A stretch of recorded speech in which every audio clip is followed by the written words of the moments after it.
Let us all strive to be worthy of your Windows centenary.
நம் அனைவரையும் இந்த live divine பயில்வதற்காக இந்த இணையதளத்தின் மூலம் ஒருங்கிணைத்து இந்த நல்ல வாய்ப்பினை நமக்கெல்லாம் அருளியுள்ள பகவானுக்கும் ஸ்ரீ அன்னைக்கும் நமது நன்றியையும் வணக்கத்தையும் அவர்களது பொற்பாதங்களில் சமர்ப்பிப்போம்.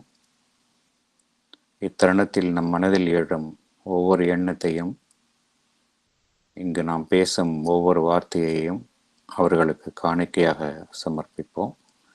அனைவருக்கும் மாலை வணக்கம்.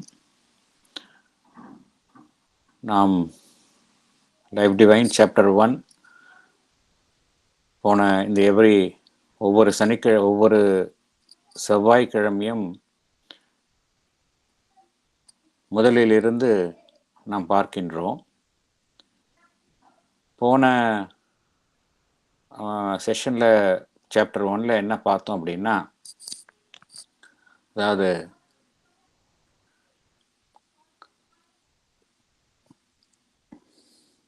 எப்பொழுதெல்லாம் மனிதன் சிந்திக்க ஆரம்பித்தானோ அப்பொழுதிலிருந்தே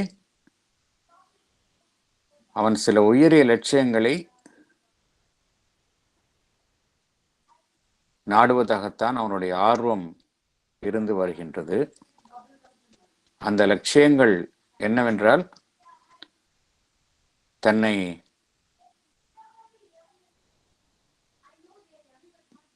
பூரணமாக நிலையில் மேம்படுத்திக் கொள்வது, இறை உணர்வை எட்டுவது, உண்மையை நாடுவது, ஆனந்தத்தை நாடுவது, இந்த அழியாத்தன்மை சாஸ்வதத்தை நாடுவது. இந்த ஆர்வம் என்னதான் எதிரெதிரான சந்தேகங்கள், இந்த லட்சியங்கள் குறித்த ஒரு நம்பிக்கை இல்லாத்தன்மை இதுவெல்லாம் இருந்தாலும் கூட இந்த ஆர்வம் எப்பொழுதுமே குறைந்தது இல்லை. அது மீண்டும் மீண்டும் தான் அவனிடம் இருந்து எழுந்த வண்ணம் இருக்கின்றது. மனிதன் தன்னை சுற்றியுள்ள அந்த இயற்கையை வென்றுவிட்டான்.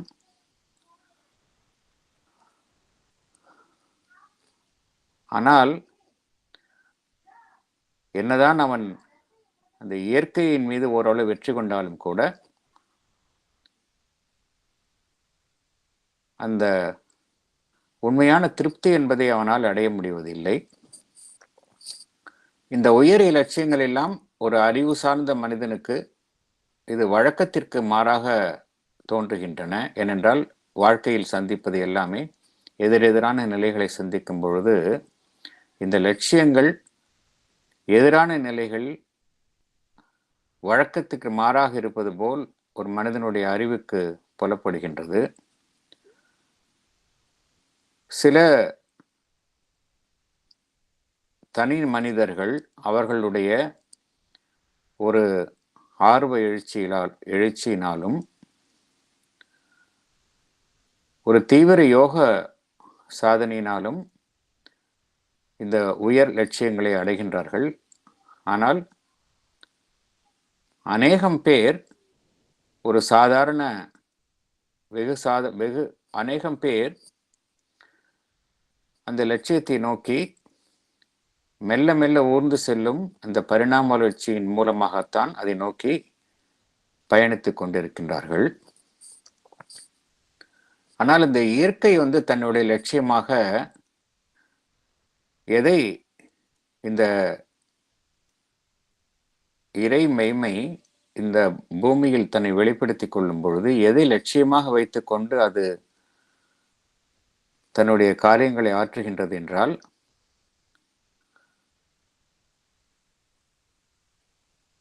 மனிதனுடைய அந்த உணர்வு நிலையை இறை உணர்வு நிலைக்கு மாற்றுவது, அளவிற்கு உட்பட்ட மனித மனதை அந்த எல்லை கடந்த அதிமனத்தினால் மாற்றம் செய்வது, மனிதன் தற்பொழுது அனுபவிக்கும் ஒரு நிரந்தரமற்ற மகிழ்ச்சிக்கும் துன்பத்திற்கும் பதிலாக எப்பொழுதுமே ஆனந்தத்தை அடைவது, முழுமையான சுதந்திரம், தற்பொழுதுள்ள இயந்திரகதியான தேவைகளால் கட்டுப்படாமல் பூரணமான சுதந்திரத்தை அடைவது, மரணத்திலிருந்து விடுதலை பெறுவது, இதையெல்லாம் நோக்கித்தான் இந்த பூமியில் இந்த இறைமைமையின் வெளிப்பாடு இந்த லட்சியங்களை நோக்கித்தான் பயணித்துக் கொண்டிருக்கின்றது. ஆனால் இந்த மனித அறிவு என்ன நினைக்கின்றது என்றால், தான் தற்பொழுதுள்ள நிலையைத்தான் உச்சகட்ட நிலையாக நினைத்து கொண்டு இத்தகைய உயர் லட்சியங்களை அது எதிர்க்கின்றது. ஆனால் பகவான் என்ன கூறுகின்றால், இந்த எதிர்ப்பு தான் இயற்கை ஒரு வகையில் தரும் ஒப்புதலாக மாறும், ஒப்புதலாக நாம் ஏற்றுக்கொள்ள வேண்டும் என்று பகவான் கூறுகின்றார். இந்த எது நாம் எதிர்ப்பாக காண்கின்றோமோ அந்த எதிர்ப்பே இத்தகைய லட்சியங்களை நோக்கி செல்வதற்கான இயற்கை அளித்த ஒப்புதலாக நாம் கொள்ள வேண்டும் என்று பகவான் கூறுகின்றார்.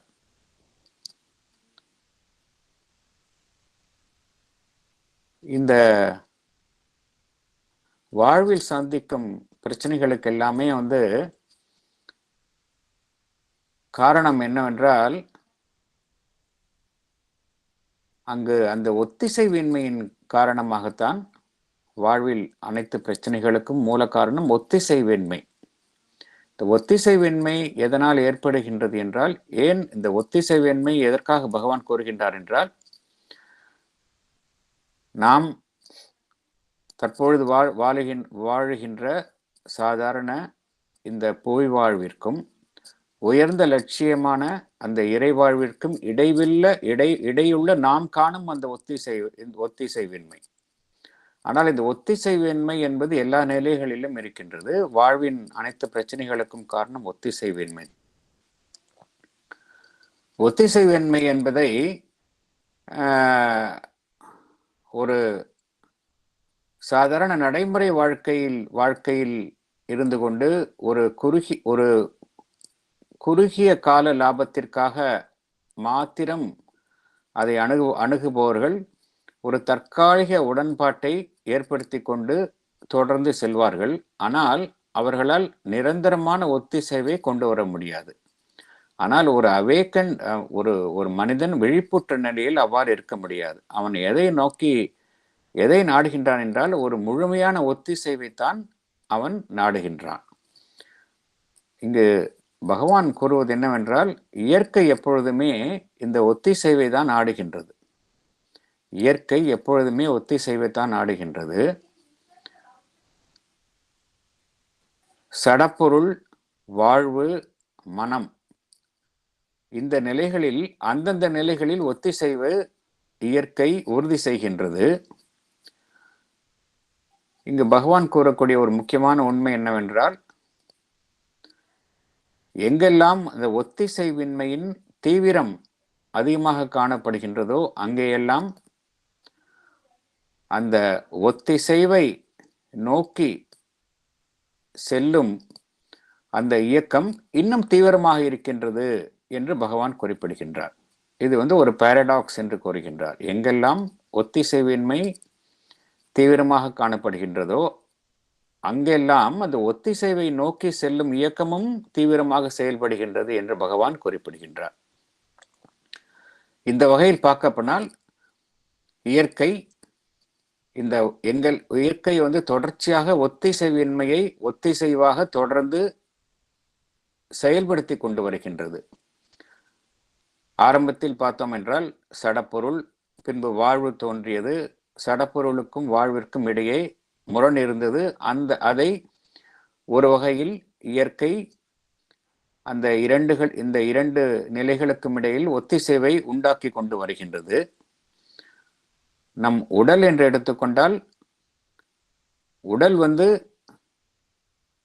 ஆரம்ப நிலையை விட மனிதன் வளர்ச்சி அடைய அந்த உடல் அந்த உயிருடன் தொடர்ந்து ஒத்திசைவுடன் செயல்படும் அந்த இளகிய தன்மையை அடைந்த வண்ணம் அது முன்னேறி கொண்டிருக்கின்றது. உடலும் அதற்காக அந்த மாறுதலை அடைந்து கொண்டிருக்கின்றது. இந்த உடலுக்கும் இந்த உள்ளே இருக்கக்கூடிய அந்த பிராணமயத்திற்கும் இடையுள்ள ஒத்திசைவின்மை மெல்ல மெல்ல மெல்ல அந்த உடலின் இளகின் தன்மையால் இவை இரண்டுக்கும் இடையில் உள்ள ஒத்திசைவின்மை குறைந்து கொண்டு வருகின்றது.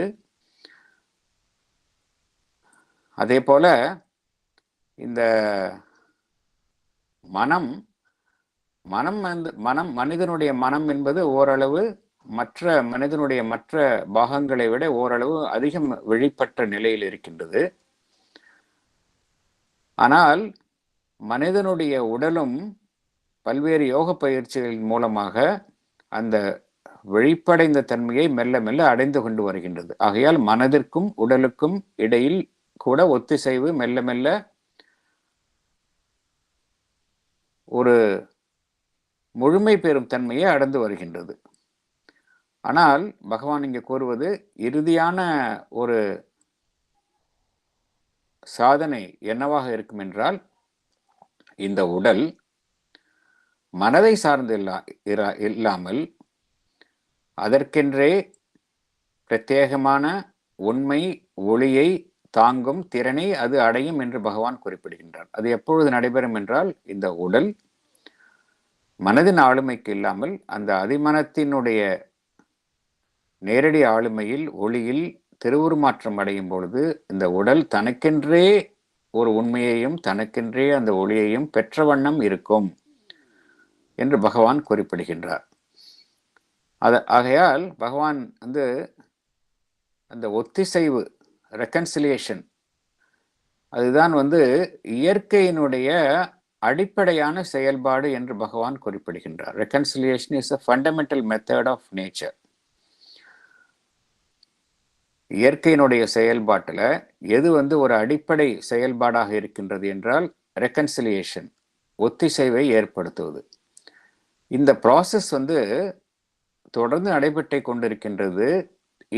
இந்த நிகழ்வின் மூலமாக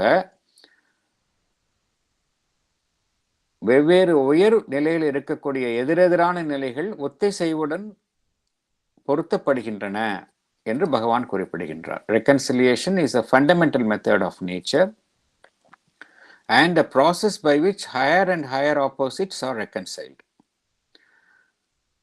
இது வரைக்கும் தான் நம்ம போன சாப்டர்ல நம்ம பார்த்தோம்.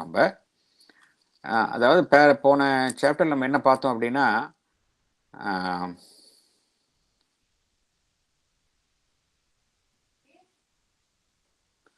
பேராகிராஃப் 4ல் கொஞ்சம் பார்த்தோம்.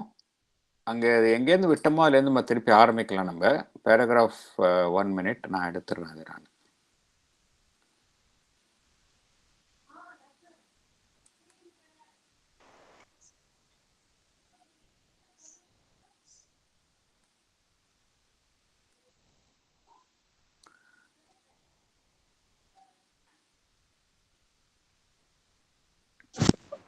பேராகிராஃப் 4ல் பேராகிராஃப் 4ல் 1 minute. பேராகிராஃப் 3ல பேராகிராஃப் 3ல accordance of conscious mind and conscious will. அதற்கு முன்னாடி MK ராமசாமி சார் ஏதோ ஒரு போன செஷன்ல he needed some more clarification. அது சார் நீங்க சொல்ல முடியுமா என்னன்னு? அது அந்த சினாப்சிஸ் படுத்தி கிளியர் ஆயிடுச்சு. அப்படியா? சரி. ஆமா, now I understand. அது இன்ஸ்டிங்க்ட் எப்படி, how can the instinct automatically work, where does it reside, அப்படிலாம் ஒரு டவுட் இருந்தது. But then it got cleared when I read the synopsis. இல்ல அது எப்படி நீங்க என்ன டவுட் வந்தது, எப்படி கிளியர் ஆச்சுன்னு சொன்னீங்கன்னா அட்லீஸ்ட் மத்தவங்களுக்கு அந்த டவுட் இருந்தா கூட they will be benefited. எப்படி what doubt you had and how you got it cleared நீங்க கொஞ்சம் எக்ஸ்பிளைன் பண்ணீங்கன்னா எல்லாருக்குமே அது பெனிஃபிட்டா இருக்கும். If you don't mind. Unsolved discord இருக்கு, and yes, there is an unsolved discord also, but wherever it is present, nature has a hidden subtle method of overcoming the discord by reconciling the opposites, because it has a subtle method of working out for eliminating the discord and bringing about the accord. அப்படிங்கிற ஒரு point develop பண்றாரு இந்த முழு பேரால. அதுல அதான் எனக்கு doubt, how can there can be an instinct if there is a discord? The discord has to occupy all the space.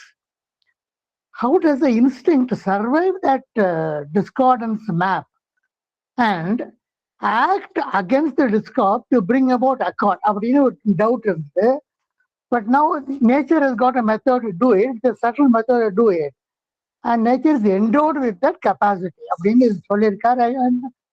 That is what I got cleared about. Thank you, sir. Thank you. I don't know I made it very clear, but that is how I understood. Okay. பகவான் அங்க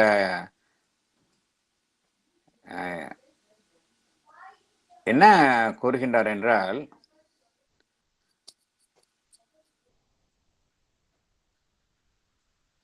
இந்த number 1 நேச்சரே வந்து என்ன சொல்றாரு, nature வந்து எங்கெங்கெல்லாம் வந்து டிசார்மனி இருக்கோ அது வந்து நேச்சரே வந்து it has got an inherent capacity to cure. இதுக்கு ஒரு உதாரணம் சொல்லலாம். உதாரணம் ரொம்ப எளிமையா புரிந்து கொள்றது உதாரணம் சொல்லலாம். என்ன உதாரணம் அப்படின்னா, மதர் என்ன சொல்றாங்க அப்படின்னா, நம்ம உடல்ல வந்து நோய் வந்துருச்சு அப்படின்னா மெயின் காரணம் அதுக்கு வந்து டிசார்மனி. அதுதான் உங்க உடம்புல வந்து நோய் வருது. bring harmony in your cells, you'll get cured of the disease அப்படிங்கிறாங்க மதர் சொல்றாங்க.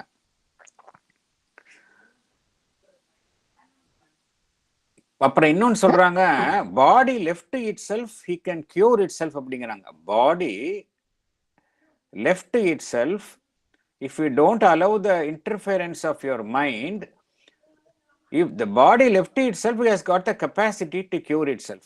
அப்படின்னா அந்த பாடிக்கு வந்து அந்த கெப்பாசிட்டியை யார் கொடுக்குறாங்க? To cure itself. Cure இட் செல்ஃப்னா to resolve that disharmony into harmony, nature இல்லையா? அந்த இந்த உதாரணத்தை ஞாபகம் வச்சுட்டோம்னா இங்க சொல்ற பகவான் சொல்றது புரியும். நேச்சர் ஆசச் எங்கெங்கெல்லாம் வந்து டிசார்மனி இருக்கோ அங்கெல்லாம் வந்து மெல்ல மெல்ல மெல்ல வந்து ஹார்மனியாவது கொண்டு வந்துகிட்டே தான் இருக்குது. பட் அஃப்கோர்ஸ் நம்மளுடைய ஹியூமன் இன்டர்வென்ஷன் அதனால அது வந்து தள்ளி போயிட்டே இருக்குது ஒழிய, nature left to it self as such it is bringing harmony தான். மேட்டர்ல ஹார்மனி கொண்டு வந்ததுனால தான் இந்த பிரபஞ்சமே இருக்குது. சப்போஸ் மேட்டர்ல ஹார்மனி இல்லைன்னா, ஹார்மனி இருக்கிறதுனால தான் ஒவ்வொரு பிளானட்ஸும் எல்லாமே பிளானட்டரி மூவ்மெண்ட் எல்லாம் கரெக்டாக நடந்துகிட்டு இருக்கு. There are so many things taking place. அதனால தான் நம்மளாம் சர்வைவ் ஆகிட்டு இருக்கோம் பிளானெட்ல. அந்த ஹார்மனி என்ஷூர் ஆகலைன்னா சர்வைவே ஆயிருக்க முடியாது. அது மாதிரி வெவ்வேறு லெவல்ஸ்ல ஹார்மனியை வந்து கொண்டு வந்துட்டே இருக்குது. நேச்சர் என்ஷூர்ஸ் தட் அப்படிங்கிறாங்க மதர் என்ன சொல்றாங்க, நேச்சர் என்ஷூர்ஸ் தட் ஹார்மனி அப்படிங்கிறாங்க. அதனால whatever disharmony we find now between our ordinary life and the higher life, that also will be resolved by the nature in due course of time அப்படின்னு தான் mother that is what Sri Aurobindo says. அதனால அந்த இதுல நம்ம புரிஞ்சுக்கிட்டோம் அப்படின்னா நம்மளால வந்து ஓரளவு இந்த எப்படி இயற்கை வந்து எல்லா ஒத்திசைவின்மையும் ஒத்திசைவாக ஆக்குகின்றது என்பதை நம்ம பார்த்து புரிஞ்சுக்க முடியும் நம்மளால. The homeopathic method also. Homeopathy does not recognize anything as a disease. Yes. It only says there happens a destabilization of the health parameters. Okay. What happens? Why it happens? Because we fail to take certain precautions. For example, in a cold situation, when the temperature is cold, if we don't protect ourselves properly with warm clothing, covering, etc., we tend to develop cold, cough, and other respiratory disorders. So if we take correct precautions, we will avoid them, and by ensuring that we continue to observe precautions, we can overcome them. One theory, but homeopathic medicine is also based on this idiom that when there is a destabilization, there are in nature found salts or roots or leaves or flowers which, if administered, can create those disease conditions. So you extract those disease condition producing roots, flowers, etc. and potentize them. Correct. Then similia similibus curantur அப்படினு ஹைனமனுடைய ஒரு great ஒரு philosophical statement Thiruvarur. Potentizeனாக்க அந்த ஒரு disease producing herb or root எடுத்து you take 99% of alcohol or milk, they say, and add 1 drop of this disease producing drug, and the mixture is 1 is the disease producing potency and 99 is the alcohol content. That again is, out of that you take 1 drop, that is called 1C. Out of that you take 1 drop, again take add 99, then becomes 2C. Like that, when the medicine is developed to a point of 30C, you don't see any trace of the disease producing drugs for the normal naked perception, but still it acts on those disease causing substances and removes them. இதுதான் அந்த homeopathy theory. Correct. அதனுடைய ஒரு மாதிரி shade இருக்கு, இந்த நேச்சருக்குள்ளேயே இந்த ஒரு ஒரு ஒரு ஸ்ட்ரென்த் இருக்கு, இன்னர் ஸ்ட்ரென்த் இருக்கு அப்படிங்கிற மாதிரி அது இம்யூனிட்டி ஃபேக்டர் இருக்கு. It is endowed with a strong immunity factor மாதிரி it is able to overcome discord and cause accord to prevail அப்படின்ற வாட் ஐ திங்க் பகவான் எக்ஸ்பிளைன் பண்றாரு. Thank you sir. கரெக்ட். தேங்க்யூ. நம்ம நெக்ஸ்ட் இதுக்கு போகலாம். நம்ம the accordance of conscious mind and conscious will with a form and a life in themselves, not overtly self-conscious and capable at best of a mechanical or subconscious will, is another problem of opposites in which she has produced astonishing results and aims always at higher marvels. For there her ultimate miracle would be an animal consciousness, no longer seeking but possessed of truth and light, with the practical omnipotence which would result from the possession of a direct and perfected knowledge. Not only, then, is the upward impulse of man towards the accordance of yet higher opposites rational in itself, but it is the only logical completion of a rule and an effort that seemed to be a fundamental method of nature and the very sense of her universal strivings. Thank you, sir. Thank you. Yeah, please. Explanation. Secondly, the discord between the conscious mind versus body and life. The mind of man is more conscious and has a will of its own than the life and body that support it. For example, our body on its own is not as conscious as the mind. At the most, its actions are prompted by a subconscious will or a mechanical impulsion. This discord has also been reconciled by nature by various yogic practices and exercises on can train the physical body to be more conscious, plastic, and subtle. There was spelling mistake. One can Sir. train. One can train. Exercises one can train. E Sir, is sir. somehow left out by typing mistake. Exercises on One can train.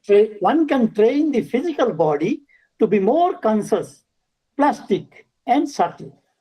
However, the ultimate victory would be this body becoming capable of possessing truth and light by supramental transformation and thereby attaining practical omnipotence that is not subject to death and decay. Sri Aurobindo and the mother were engaged in transformation of their body till the end. In that case, the body on its own would possess the direct and perfected knowledge without needing the support of the mind. Sri Aurobindo says, man in his impulse towards upward journey is always in the process of reconciling still higher opposites. This is but rational and logical.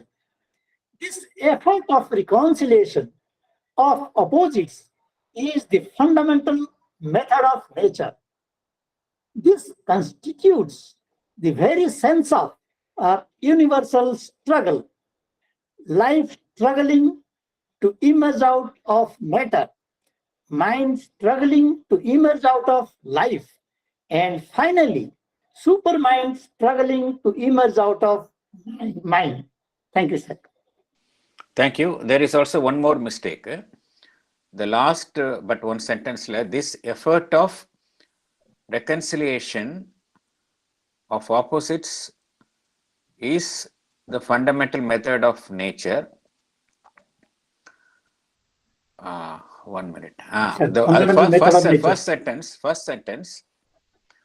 Sri Aurobindo says, man in his impulse towards upward journey. No, 1 minute. I'll correct it. Sri Aurobindo says, man in his impulse towards upward journey is always in the process of reconciling, reconciliating by mistake on the reconciling. It's some typographical error. Reconciling still higher purpose. These two corrections have to be made. Okay. Sir. See this the reconciliation அப்படிங்கிறது nature is always ensuring. ஏற்கனவே பார்த்தோம் the body and life. Body and life வந்து reconciliation எப்பொழுதுமே ஆயிட்டு இருக்கு. அதனால தான் various matter and life reconciliation வந்துகிட்டே இருக்குது பிட்வீன் அதனால தான் மேட்டர்லேருந்து லைஃப் வந்திருக்கு, லைஃப்லேருந்து மைண்ட் வந்திருக்கு. unless the reconciliation happens, life cannot survive with the background of the matter. நம்ம உடலே எடுத்துக்கிட்டோம் அப்படின்னா there should be a harmony between our body and உள்ள இருக்கக்கூடிய அந்த லைஃப் ஃபோர்ஸ். இந்த ரெண்டுக்கும் உள்ள ரெக்கன்சிலியேஷன் பேலன்ஸ் இல்லை அப்படின்னா naturally the body வந்து will not be able to support the life force, and then the man cannot live anymore. He has to leave the body, and that life force has to choose another body. இந்த ஃபேக்டை நம்ம ஏற்கனவே பார்த்துருக்கோம். அதே போல இந்த மைண்டுக்கும் பாடிக்கும், the mind வந்து it is more conscious than the body is made of matter இல்லையா, சடப்பொருளினால் ஆனது. மனம் என்பது அதோட ஒரு சூட்சமமான ஒரு பொருளிலான் ஆனது இல்லையா. கிராஸ் மேட்டர்ல ஸ்தூல பொருள் ஆனதுதான் இந்த உடல். சூட்சமமான ஒரு பொருள்ல இருப்பதுதான் மைண்ட். அதனாலதான் மைண்ட் சூட்சமமாக போக போக போக இந்த கான்சியஸ்னஸ் கூட போயிட்டே இருக்குது நம்மளுக்கு. அதனாலதான் மைண்ட் வந்து இட் இஸ் மோர் கான்சியஸ் தேன் த பாடி இல்லையா. இந்த இரண்டுக்கும் இடையில உள்ள இந்த எதிரெதிரான நிலைகளும் வந்து ஓரளவு வந்து அதனுடைய அந்த இடைவெளி சுருங்கி கொண்டே வருகின்றது என்று பகவான் கூறுகின்றார். உடலும் வந்து மெல்ல மெல்ல மெல்ல இந்த யோக சாதனைகள் அதன் மூலமாக பார்த்தோம் அப்படின்னா the body is also become அதிக விழிப்புணர்வை அடைந்த வகையாகவும் ஒரு இளகிய தன்மையுடையதாகவும் அது ஆகிக்கொண்டே வருகின்றது. ஆகையால் அந்த இடைவெளியும் குறைந்து கொண்டே வருகின்றது. அல்டிமேட் விக்டரி எதுன்னு சொன்னா நம்மளுடைய உடல் நம்மளுடைய மனதை ஏனென்றால் இப்பொழுது வந்து உடல் என்று எடுத்துக்கொண்டால் அதற்கென்றே இந்த உண்மையை அறியக்கூடிய தன்மையும் இந்த இறைவொளியை காடிய தன்மையும் அதற்கென்றே இல்லை. அது மனதின் மூலமாகத்தான் ஒன்றை அடைய வேண்டி இருக்கின்றது. ஆனால் இறுதியாக என்ன நடக்கும் என்று பகவான் குறிப்பிடுகின்றார் என்றால், உடல் அது தனக்கு தானே வந்து அந்த உண்மையையும் மொழியையும் பெற்றதாக தாங்கிய வண்ணம் இருக்கும், மனதை சார்ந்து இராமல் என்று பகவான் குறிப்பிடுகின்றார். ஆகையால பகவான் கூறுவது என்னவென்றால், இந்த மனிதன் வந்து அவனுடைய அந்த உந்துதல் எதை நோக்கி இருக்கின்றது என்றால், எப்பொழுதுமே இந்த எதிரெதிரான நிலைகள் உயர் தளத்தில் உள்ள எதிரெதிரான நிலை உயர்தளத்தில் உள்ள எதிரான உயர்தளத்திற்கும் தான் இருக்கக்கூடிய அந்த தளத்திற்கும் இடையில் உள்ள அந்த எதிரான நிலைகளை அந்த எதிரான நிலைகளுக்கு இடையே ஒத்திசைவை ஏற்படுத்துவதுதான் மனிதனுடைய ஒரு இம்பல்ஸ், அவனுடைய எண்ணமாக இருந்து வருகின்றது என்று பகவான் குறிப்பிடுகின்றார். இது வந்து ஒரு ரேஷனல் அண்ட் லாஜிக்கல் அப்படிங்கிறார். இது ஒரு நியாயப்படுத்தக்கூடியது, இதுதான் ஒரு முறையானதுதான் என்று பகவான் குறிப்பிடுகின்றார்.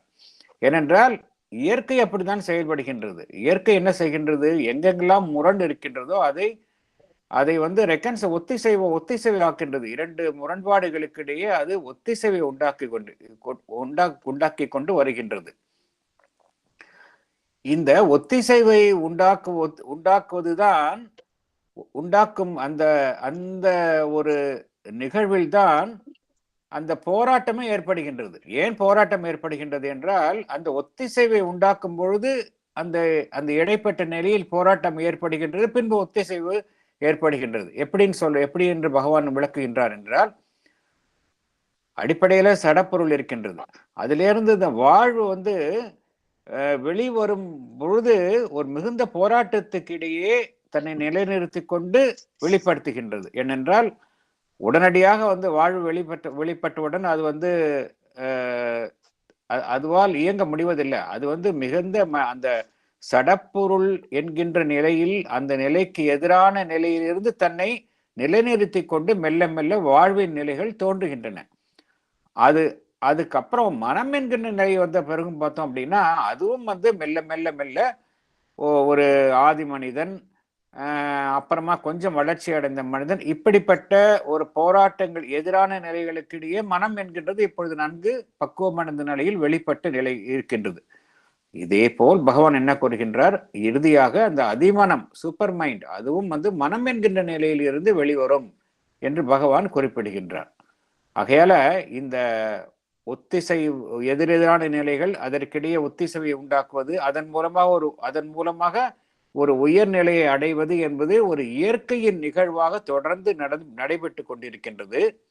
தற்பொழுது மனிதன் இருக்கக்கூடிய நிலை என்னதான் எதிரான நிலைகளாக இருந்தாலும் இது இறுதியான நிலை கிடையாது என்றுதான் பகவான் இங்கு குறிப்பிடுகின்றார்.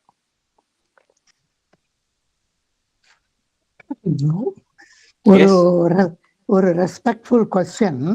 எஸ், இந்த ஒரு explanation was written now or is the same thing in the original LD class? Was it rewritten now or was it the same as was presented in the very original? ஆமா, ஒரிஜினல்ல இருந்ததுதான் அது. ஓகேயா? அப்படின்னா super mind எப்படி இங்க நடுவில் வர முடியும்? பகவான் super மைண்ட்லாம் உபயோகப்படுத்தலையே. Deliberately he has not used it. He has only mentioned truth and light. Okay. Although we know it is truth and light means super mind. Okay. Bhagavan, I thought he had deliberately not mentioned it because people are not ready in the first chapter to receive information about super mind. இல்லையா? But இது நம்ம ஒரு அசம்ஷன்ல, பகவான்கிட்ட வர்றவங்களுக்கு எல்லாம் super மைண்டை பத்தி தெரிஞ்சிருக்குங்கிற ஒரு அசம்ஷன்ல it is work of that interpreter, handiwork of the interpreter. It is not பகவானுடைய இது கிடையாது. ஏன்னா அவர் அதான் மீன் பண்றாரு இல்லையா? The seeking truth and light naga automatically in mind goes to super mind. That is what Bhagavan means. adukkaga oru ena we assume that people who come to this naturally they are aware of super mind and adu therinjudha life divine padikka varanga, adanaல சொன்னா புரிஞ்சுப்பாங்க. அந்த ஒரு assumptionல introduce பண்ணது. it is a handy work of that interpreter. Quite right. But Bhagavan very cautiously keeps the name label away. He is waiting for a suitable opportunity to present it at the right time so that it could be taken inward very well. அதான் தாமதப்படுத்திருக்காரு. இதுல இல்லையே அப்படின்னு யோசனைப்பட்டேன். Thank you. இல்ல but it was ஏன்னா எல்லாருக்கும் தெரிஞ்சிருக்குங்கிற ஒரு அசம்ஷன்ல it is obvious. It's very obvious. What he means is very obvious. அதனால I took the liberty of introducing that word. Yes. I hope it is appropriate. Quite appropriate because whatever knowledge we have acquired, we need to shade it while talking about it when there is a necessity to talk about it.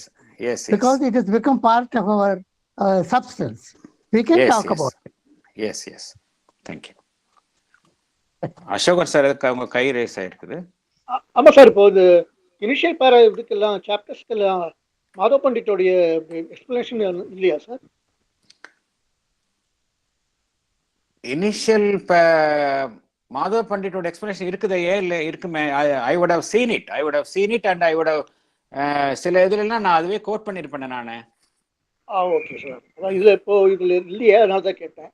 ஏன்னா நீங்க இல்ல I think I might have quoted some, maybe I would have taken or நிறைய இதில் வரும். நிறைய I have taken, I have extensively referred Madhav Pandit's talks on the life divine volume 1 and I have quoted also verbatim. நான் code பண்ணியிருக்கேன், code பண்ணி I have referred also. Maybe in due course we will come across. Okay sir. இல்லை, Pandit explanation ஒவ்வொரு சாப்டர்லையும் இன்வேரியபிளாக வராது. Because whatever you have written is based on it. அதனால to mention M P Pandit's name and separately give an extract of his writing may not be necessary. அதனால தான் mention பண்ணல. Wherever required, sometimes சில இதெல்லாம் நான் verbatim கோட் பண்ணிருப்பேன். Then I have quoted the page number and everything. I have done it. Wherever without alteration I have quoted him verbatim. Then I have mentioned that this book in the page I mentioned it. We will come across in the subsequent chapters la varum adala. நான் ஏற்கனவே இருந்தது நான் நினைச்சிட்டேன். Online செஷன்ல தான் வந்ததுனால okay முதல்ல இல்ல இன்னொரு செஷன்ல இருக்கும் நினைச்சேன். வேற ஒண்ணு. Okay.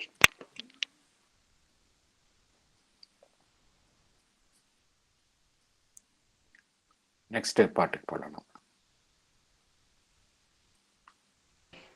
Paragraph 4.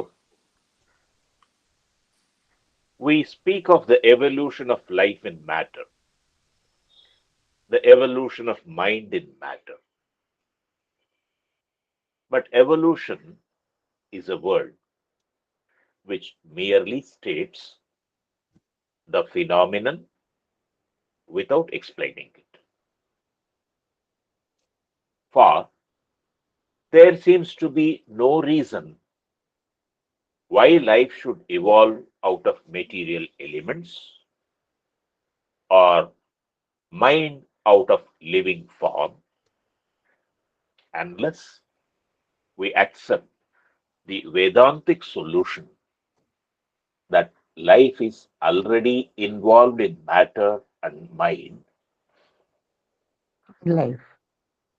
Already involved in matter and mind in life, because in essence matter is a form of veiled life, life a form of veiled consciousness. Thank you. Explanation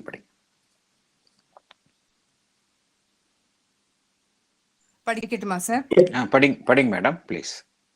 Evolution is a phenomenon by which life evolves out of matter and mind evolves out of life.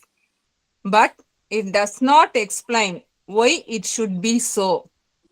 We should understand first what matter and life are. Matter, even though it appears inanimate, life is already involved in it. Similarly, mind is involved in life. Plants and animals do display certain cognition skills. This is because Sri Aurobindo says, in essence, matter is a form of veiled life and life is a form of veiled consciousness.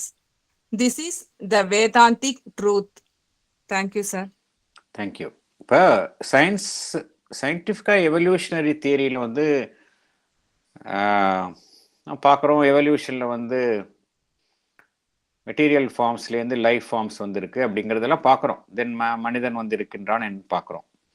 ஏன் அவ்வாறு வர வேண்டும் இல்லையா? ஏன் அவ்வாறு தோன்ற வேண்டும்? இதற்கான விடையை அந்த டார்வினுடைய எவல்யூஷனரி தியரி இல்லை எனி அதர் சயின்டிஃபிக் எக்ஸ்பிளனேஷன் நமக்கு தருவது இல்லை. ஏன் அவ்வாறு நடைபெற வேண்டும், என்ன காரணத்தினால் நடைபெறணும்னு தரல. இதுக்கு இதனுடைய க்ளூ நம்மளுக்கு எங்க கிடைக்குது அப்படின்னா, வாட் ஸ்ரீ அரபிந்தோ சேஸ், நம்மளுடைய வேதாந்திக் ட்ரூத். அதுல இதுல க்ளூ இருக்கு. அது என்ன சொல்கின்றது என்றால், எதை நாம் சடப்பொருள் என்று நினைக்கின்றோமோ அந்த சடப்பொருள்ல ஏற்கனவே வாழ்வு என்பது இரக்கம் கொண்டுள்ள நிலையில் இருக்கின்றது, இன்வால்வ்டு, இரக்கம் கொண்ட நிலையில் இருக்கின்றது. அதே போல எதை நாம வாழ்வு, லைஃப் ஃபார்ம்ஸ் என்று சொல்கின்றோமோ அங்கு ஏற்கனவே மனம் என்கின்ற ஒரு விதி, ஒரு அமைப்பு இரக்கம் கொண்டுள்ளது. ஆகையினால்தான் அந்த சடப்பொருளிலிருந்து வாழ்வு நிலைகள் வருகின்றது, வாழ்வு நிலைகளிலிருந்து மனம் வருகின்றது.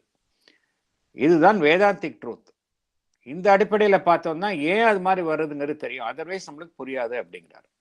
ஸோ ஒன்றில் ஏற்கனவே அதுலேருந்து வெளியே வரக்கூடிய விஷயம் ஏற்கனவே அது உள்ள இருக்குது. எதெல்லாம் வெளியே வர, அதாவது எதுக்காக பகவான் பில்டப் பண்ணிட்டு போறாருன்னா அப்படின்னா, எப்படி சூப்பர் மைண்ட் வரப்போகுதுங்கிறத சொல்ற போறாரு. அதுதான் எதெல்லாம் வரப்போகுதோ அது ஏற்கனவே இருக்கிறதுல ஏற்கனவே இருக்கு அப்படிங்கிறாரு. வாழ்வு என்பது வரப்போகுது அப்படின்னா அது ஏற்கனவே சடப்பொருள் இருக்குது. வாழ்வுல இருந்து மனம் வரப்போகின்றது என்றால் அந்த வாழ்வு என்கின்ற அமைப்புக்குள் மனம் என்கின்ற அமைப்பு ஏற்கனவே இருக்கு. அதே போல மனம் என்கின்ற நிலையில ஏற்கனவே சூப்பர் மைண்ட் இருக்கு. அதுல இருந்தா அதுல இருந்து சூப்பர் மைண்ட் என்பது வெளிவரப் போகின்றது. அதை கூறுவதற்காகத்தான் பகவான் இங்கு அந்த கருத்தை கூறுகின்றார். அடுத்தது போல நம்ம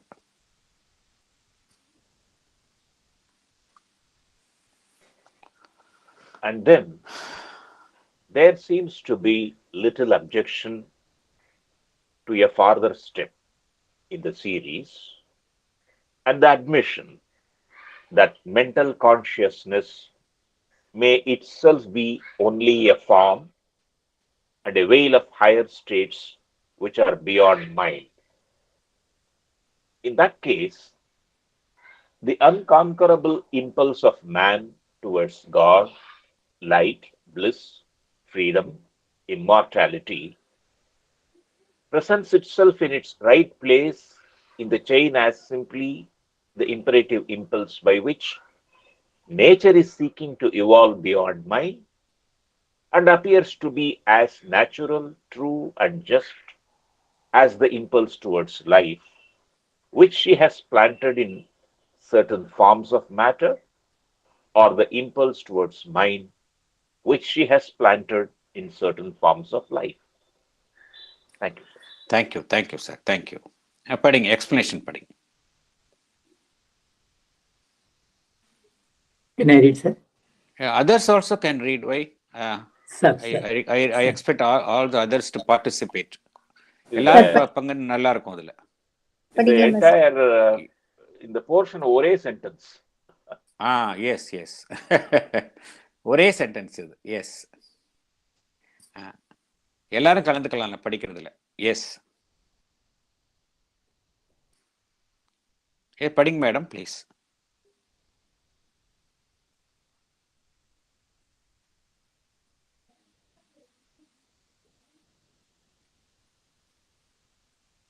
படிங்க madam. Hello. Once we accept this Vedantic truth, sir. And then there's and yes, yes, அதுலேருந்து படிக்கணும். அதுலேருந்து படிங்க. Once we accept this Vedantic truth, then there will not be any objection in our part to the fact that evolution progressively brings out the life from matter and mind from life. Now, if we extend this logic further, we may conclude that behind the veil of our present mental consciousness, there exist higher states of consciousness. Going by the same logic, it is but natural that the impulse of man towards God, light, bliss, freedom, and immortality finds itself rightly in the higher rungs of the evolutionary ladder. We find that the nature has planted the impulse towards life in certain forms of matter. In certain forms of life, we find there is an impulse towards mind. In the same way, we find that the nature is seeking to evolve beyond mind, which is perfectly justified. Thank you, sir. Thank you. இதில் இந்த பகவான் இங்க கூறக்கூடிய கருத்து என்ன அப்படின்னா, எப்படி அந்த வேதாந்திக் உண்மை ஏற்கனவே எல்லாமே வந்து உள்ள இன்வால்வ்டா இருக்கு அப்படிங்கிற உண்மையை நம்ம அந்த வேதாந்திக் ட்ரூத் இதை ஏற்றுக்கொண்டோம் என்றால், நமக்கு வந்து அந்த நாம் இருக்கக்கூடிய அந்த மனம் என்கின்ற உணர்வு நிலையில நாம் மேலே போகக்கூடிய அந்த உயர் உணர்வு தளங்களும் உள் இருக்கின்றன என்பதை ஏற்றுக்கொள்வதில் எந்த விதமான ஒரு ஆட்சேபனையும் இருக்காது அப்படிங்கிறார் இல்லையா? எப்படி வந்து ஆல்ரெடி மேட்டர்ல வந்து லைஃப் இருக்கோ, லைஃப்ல வந்து மைண்ட் இருக்கோ, மைண்ட் இந்த இந்த இந்த ரீதியிலேயே பார்த்தோம் அப்படின்னா, மனம் என்கின்ற தற்காலிகமான மனம் என்கின்ற மனிதனுடைய அந்த உணர்வு நிலையில அந்த ஹையர் ஸ்டேட் ஆஃப் கான்சியஸ்னஸ் இன்வால்வ்டா இருக்கு அப்படிங்கிறார் பகவான். இதை வந்து நம்ம வந்து ஏற்றுக்கொள்ளதான் வேண்டும் அப்படிங்கிறார். இதுக்கு மேல இந்த இதை பார்த்தோம் அப்படின்னா, இந்த இந்த லாஜிக்ல இந்த இந்த இந்த லாஜிக்ல நம்ம பார்த்தோம் அப்படின்னா, இந்த மனிதனுடைய அந்த உந்துதல் எதை நோக்கி மனிதன் வந்து ஆர்வம் வருகின்றான் என்றால், அந்த இறைவனை அடைதல், இறை ஒளியை நாடுதல், இறை ஆனந்தத்தை நாடுதல், பூர்ண சுதந்திரத்தை அடைதல், மரணமில்லா பெருவாழ்வு, இதெல்லாமே வந்து they belong to the higher states. இதெல்லாம் வந்து பரிணாம வளர்ச்சியினுடைய அந்த ஏறுமுகமான நிலைகளில் உயர்நிலைகளில் இருக்கக்கூடியவை என்பதை நாம் ஏற்றுக்கொள்வதில் எந்த விதமான ஒரு சிரமமும் இருக்காது என்று பகவான் குறிப்பிடுகின்றார். இதை நோக்கி மனிதன் ஆர்வம் வருவதும் ஒரு இயற்கையான விஷயமே என்று பகவான் குறிப்பிடுகின்றார். ஆகையால நம்ம ஏற்கனவே பார்த்த மாதிரி அந்த நம்ம வந்து ஒரு உயர் லட்சியங்களை நாடுகின்றோம். ஆனால் நாம் இருக்கக்கூடிய நிலைகள் வந்து எதிரான நிலைகள் இருக்கின்றன. ஆதலால் அந்த உயர் லட்சியங்களை வந்து நம்ம வந்து ஒரு அன்ரியலிஸ்டிக் என்றோ நடைமுறைக்கு ஒவ்வாது என்றோ ஒதுக்கித்தள்ள தேவையில்லை. இதெல்லாம் நியாயமான ஆர்வங்கள் தான், நியாயமான லட்சியங்கள் தான் என்று பகவான் இங்கு நமக்கு வந்து எடுத்து காட்டுகின்றார். ஏனென்றால் இயற்கை வந்து அந்த அதற்கான உந்துதலை அந்தந்த நிலைகளில் விதைத்துள்ளது என்று பகவான் குறிப்பிடுகின்றார். இயற்கை என்ன செய்துள்ளது என்றால், அதற்கான அந்த உயர் நிலைகளில் போகக்கூடிய உந்துதலை அந்தந்த நிலைகளில் அது விதைத்துள்ளது அப்படிங்கிறார்.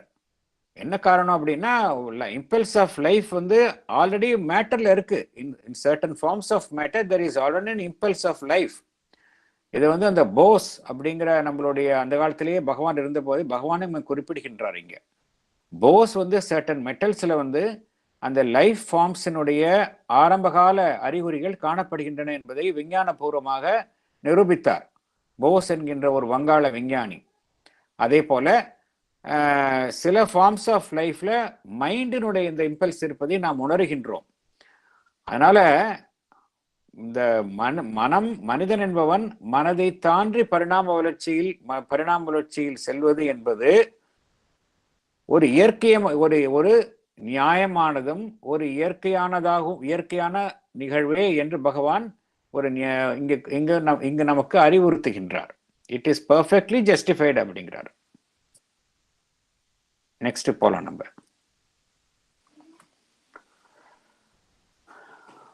As there, so here. The impulse exists more or less obscurely in her different vessels, with an ever ascending series in the power of its will to be.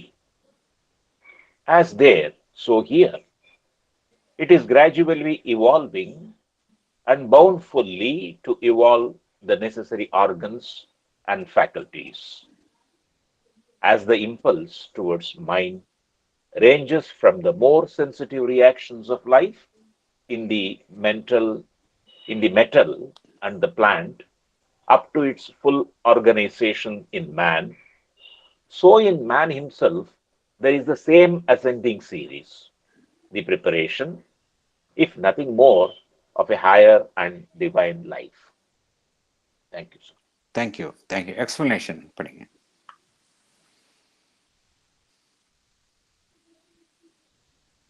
படிக்கிறீங்களா? சார் படிக்கட்டுமா? படிங்க please.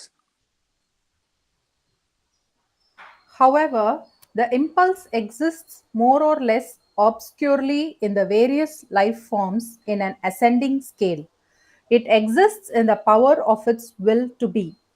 At higher levels in its ascension, the nature tends to develop the necessary organs and faculties in her forms.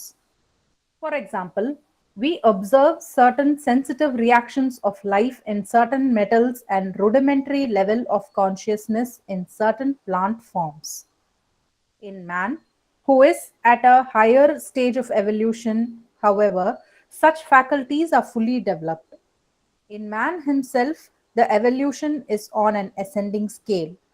He has in him all the preparations to lead a higher divine life. Thank you, sir. Thank you. Thank you.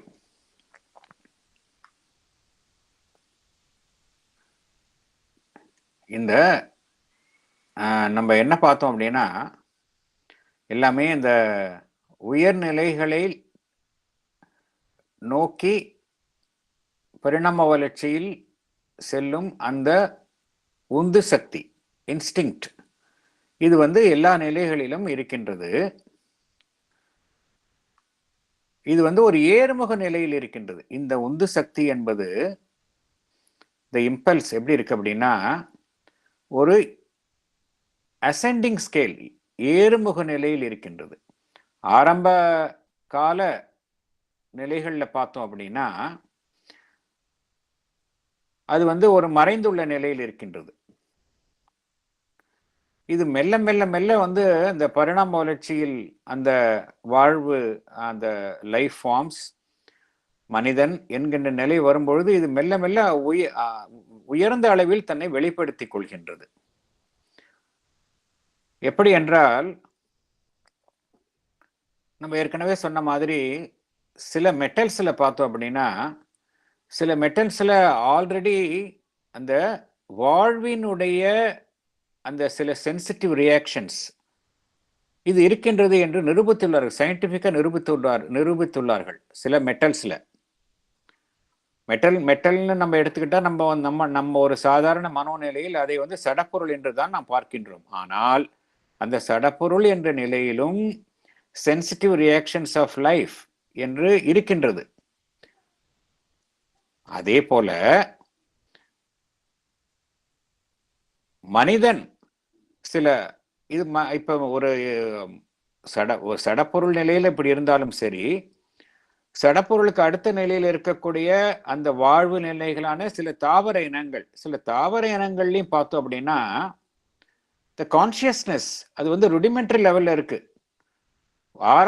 ஆரம்ப நிலையில அந்த உணர்வு நிலையின் வெளிப்பாடுகள் சில plants, தாவர இனங்கள்ல காணப்படுகின்றது.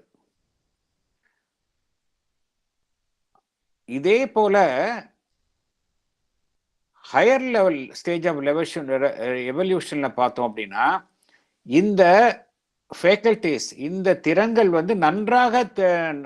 நன்றாக வளர்ச்சி அடைந்த நிலையில் காணப்படுகின்றன. மனிதனையே எடுத்துக்கொண்டோம் என்றால் இத்தகைய திறன்கள் அவனிடம் இருக்கின்றன. இப்ப சில மனிதர்களிடையே எடுத்துக்கிட்டோம் அப்படின்னா, சில பேருக்கு இந்த இன்ட்யூட்டிவ் கெப்பாசிட்டிலாம் நிறைய இருக்கும். இன்ட்யூட்டிவ் கெப்பாசிட்டி, சாதாரண மனதை கடந்த நிலையில் தாண்டி செயல்படும் சக்தி, இதெல்லாம் நிறைய பேர்கிட்ட பார்க்குறோம். அப்படின்னா என்ன அர்த்தம்? இயற்கை என்ன செய்கின்றது? இத்தகைய உயர் சக்தியையும் உயர் திறன்களையும் தன்னுடைய வடிவங்களில் மெல்ல மெல்ல அது உருவாக்கி கொண்டே வருகின்றது என்று இங்கு பகவான் கூறுகின்றார். இதற்கு ஒரு உதாரணம் நம்ம சொல்லலாம். நம்ம ஏற்கனவே நம்ம பார்த்துருக்கோம். ஆரோவில்ல நம்ம மேடம் புவனசுந்தரி மேடம் கூட நம்மளுக்கு எக்ஸ்பிளைன் பண்ணியிருக்கிறாங்க. சில மெட்டல்ஸ்ல இந்த கான்சியஸ்னஸ் எப்படி இருக்கு? ஒரு கல்லை வெறும்னா ஒரு கல் இருக்குது. அந்த கல்லை ஒருத்தர் மெடிடேட் பண்ணும்போது கையில வச்சுக்கிட்டு அந்த கிறிஸ்டலை மெடிடேட் பண்ணிட்டு அப்புறமா அந்த கிறிஸ்டல்ல பார்த்தோம் அப்படின்னா அதுல நிறைய அந்த சுத்தி ஒரு ஆரோ மாதிரி தென்படுவதை அவங்க அந்த கிரியால் போட்டோகிராஃபியை ஒரு ஸ்பெஷல் போட்டோகிராஃபி மூலமா அவங்க எடுத்து ஆரோவில் எடுத்து காமிச்சிருக்கிறாங்க. எப்படி ஒரு matter it is amenable to the influence of higher level of consciousness. ஒரு மெடிடேட் பண்ணும்போது கையில் அதை வச்சுக்கிட்டு மெடிடேட் பண்ணோம் அப்படின்னா அந்த ஸ்டோன்லேருந்து அந்த லைட் ஒரு ஆரா அது வந்து வெளியே ஒரு எமனேஷன் ஆஃப் ஆரா வெளிவருவதை அவர்கள் ஃபோட்டோ எடுத்து அவர்கள் காண்பித்துள்ளார்கள். அதே போல சில லைஃப் அந்த இலைகளில் வந்து இலைகளில் வந்து அந்த அது வெட்ட போனா அதற்கு வந்து வேறொரு விதமான ஒரு அதில் இருந்து வரக்கூடிய அந்த வெளிச்சம் வேறொரு விதமாக வருகின்றது. அதே அந்த இலைகளை வந்து நம்ம வந்து ஒரு போஷிக்கும் நிலையில் அந்த இலைகளை அணுகும் பொழுது அந்த இலையிலிருந்து வேறொரு விதமான ஒளி வருகின்றது என்பதை போட்டோகிராஃபிக்கலா வந்து ஆரோவில்ல நிரூபித்துள்ளார்கள். ஆகையால இந்த சடப்பொருள் என்கின்ற நிலையாக இருக்கட்டும், தாவர இனங்களாக இருக்கட்டும், மனிதனாக இருக்கட்டும், இந்த ஹையர் ஸ்டேஜ் ஆஃப் கான்சியஸ்னஸ் வந்து எப்பொழுதுமே அதிலிருந்து மெல்ல மெல்ல அதை தன்னை விடுவித்து கொண்டே வருகின்றது, வெளிப்பட்டு கொண்டே வருகின்றது என்பதுதான் இங்க பகவான் குறிப்பிடுகின்றார். அதனால மனிதன் என்கின்ற ஒரு நிலையிலும் கூட அவன்கிட்ட வந்து அந்த இறை வாழ்வை வாழ்வதற்கான எல்லா விதமான ஏற்பாடுகளும் நடந்து கொண்டு வருகின்றன. அந்த கருத்தை தான் இங்கு பகவான் குறிப்பிடுகின்றார். மனிதன் என்கின்ற ஒரு அமைப்பை எடுத்துக்கொண்டால் அவன் இந்த இறை வாழ்வை வாழ்வதற்கான எல்லா விதமான ஏற்பாடுகளும் நடந்து கொண்டே அவனுள் வருகின்றன என்று பகவான் குறிப்பிடுகின்றார்.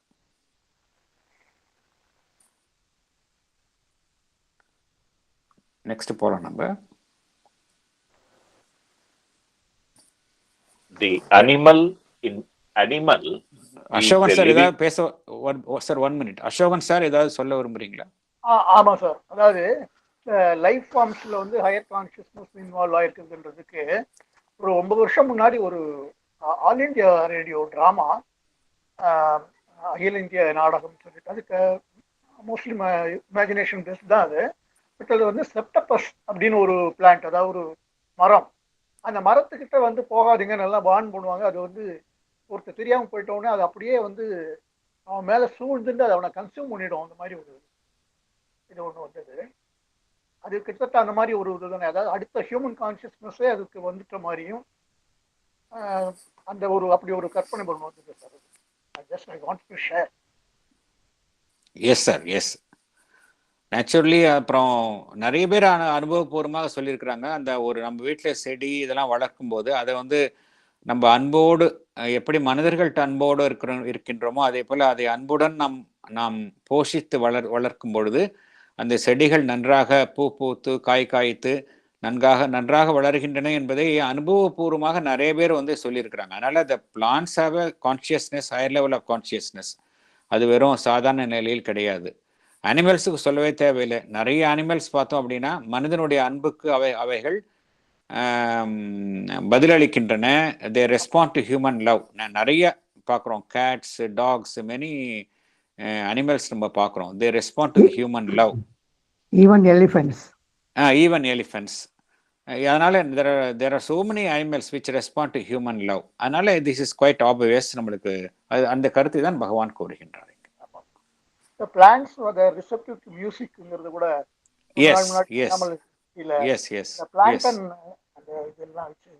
ஆமா, அண்ணாமலை யூனிவர்சிட்டி ஏதோ அவங்க ரிசர்ச் பண்ணி பண்ணாங்க, ஞாபகம் இருக்கு.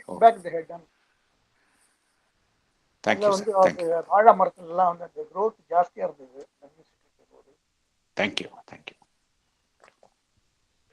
Next போலாம் நம்ம. The animal is a living laboratory in which nature has, it is said, worked out man. Man himself may well be a thinking and living laboratory in whom and with whose conscious cooperation she wills to work out the Superman, the God. Or shall we not say rather to manifest God? For if evolution is the progressive manifestation by nature of that which slept or worked in her, involved, it is also the overt realization of that which she secretly is. Okay, thank you. Explanation படிங்க.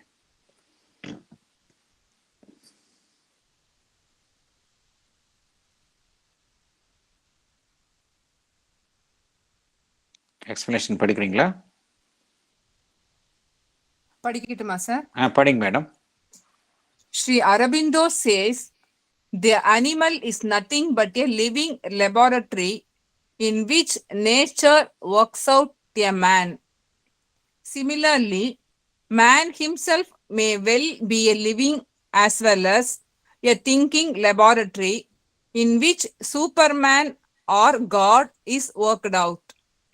Yet this is done only with the conscious cooperation of man.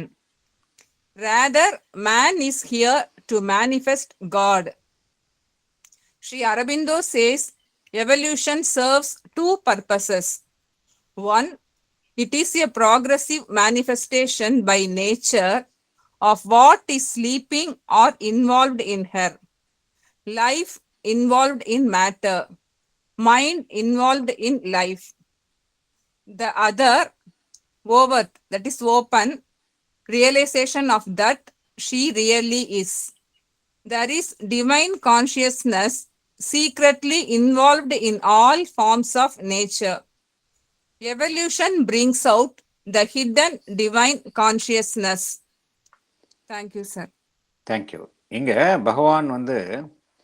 பகவானுடைய ஒரு famous sentence இது. எப்படி all problems of life are problems of harmony என்று அந்த ஒரு வாக்கியத்தை பார்த்தோமோ, இதே போல் இந்த ஒரு வாக்கியமும் லைஃப் டிவைனில் ஒரு முக்கியமான, த animal is a living laboratory in which nature has, it is set, worked out man. Man himself may well be a thinking and living laboratory in whom and with whose conscious cooperation she wills to work out the Superman. இது ரொம்ப ஒரு மிகவும் பேசப்படும் ஒரு வாக்கியம், நினைவு கூறப்படும் ஒரு வாக்கியம். எதை நாம் ஒரு விலங்கு என்று கூறுகின்றோமோ, அது எதுவாக, அந்த விலங்கு எதுவாக செயல்படுகின்றது என்றால் அது ஒரு வாழும் பரிசோதனை கூடமாக செயல்படுகின்றது. அந்த பரிசோதனை கூடம் அதன் மூலமாக இயற்கை என்ன செய்கின்றது என்றால் அதிலிருந்து ஒரு மனிதனை உருவாக்குகின்றது. அதே போல மனிதன் என்பவனும் ஒரு வாழும், ஒரு சிந்திக்கும் பரிசோதனை கூடமாக இருக்கின்றான். அவன் மூலமாக இயற்கை என்ன செய்கின்றது என்றால் அந்த அதிமனிதனை அல்லது கடவுளை அவனில் இருந்து உருவாக்குகின்றது. ஆனால் இது ஒரு இயந்திர கதியில் நடைபெறுவதில்லை. இதற்கு ஒரு அத்தியாவசியம் என்ன தேவை, என்ன ஒரு அத்தியாவசியம் என்றால் மனிதனுடைய ஒரு உணர்வுபூர்வமான ஒரு முழு ஒத்துழைப்பு தேவைப்படுகின்றது. கான்சியஸ் கோஆபரேஷன் ஆஃப் மேன் தேவைப்படுகின்றது. அப்பொழுதுதான் இது சாத்தியமாகின்றது. ஆகையால் மனிதன் என்பவன் எதற்காக இங்கு இருக்கின்றான் என்றால் தன்னில் இருந்து அந்த இறைவனை வெளிப்படுத்துவதற்காகத்தான் மனிதன் என்பவன் இங்கு இருக்கின்றான் என்று பகவான் குறிப்பிடுகின்றார். இந்த கருத்து மீண்டும் மீண்டும் வரும். Man in the universe, the destiny of the individual, இந்த சாப்டர்ஸ்ல எல்லாம் பார்த்தோம் அப்படின்னா ரொம்ப கூறுகின்றார். மனிதன் எதுக்காக படைக்கப்பட்டான் என்றால் தன்னிலிருந்து இறைவனை வெளிப்படுத்துவதற்காகத்தான் படைக்கப்பட்டான். அவ்வாறு அவன் செய்யவில்லை என்றால் அவனுக்கும் ஒரு புழுவிற்கும் வித்தியாசமே இருக்காது என்கின்ற ஒரு வலிமையான ஒரு கருத்தையும் பகவான் பின்வரும் சாப்டர்ஸ்ல கூறுகின்றார். Man is here to manifest god. அதுதான் பகவான் கூறக்கூடிய ஒரு முக்கியமான கருத்து. இந்த பரிணாம வளர்ச்சி இரண்டு விதமான நோக்கங்களை நிறைவேற்றுகின்றது என்று பகவான் குறிப்பிடுகின்றார். அது என்ன செய்கின்றது? படிப்படியாக என்ன செய்கின்றது? இந்த பரிணாம வளர்ச்சியின் மூலம் இயற்கை என்ன செய்கின்றது என்றால் எது ஒரு உறங்கிய நிலையில், இரக்கம் கொண்டுள்ள நிலையில் இருக்கின்றதோ அதை மெல்ல மெல்ல பரிணாம வளர்ச்சியின் மூலம் அது வெளிப்படுத்துகின்றது. லைஃப் மேட்டர்லேருந்து லைஃப், அதே போல மனம் என்கின்ற நிலை வாழ்வில் இருந்து இதெல்லாம் மெல்ல மெல்ல வெளிப்படுத்துகின்றது. இது ஒரு செயல்.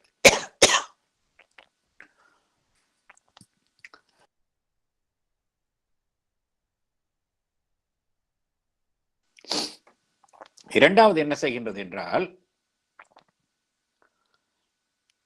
அது எதுவாக இருக்கின்றதோ, எதுவாக அது மறைமுகமாக இருக்கின்றதோ, அதை வெளிப்படையாக அது ஒரு சித்தியாக நிகழ்த்துகின்றது. ஏனென்றால்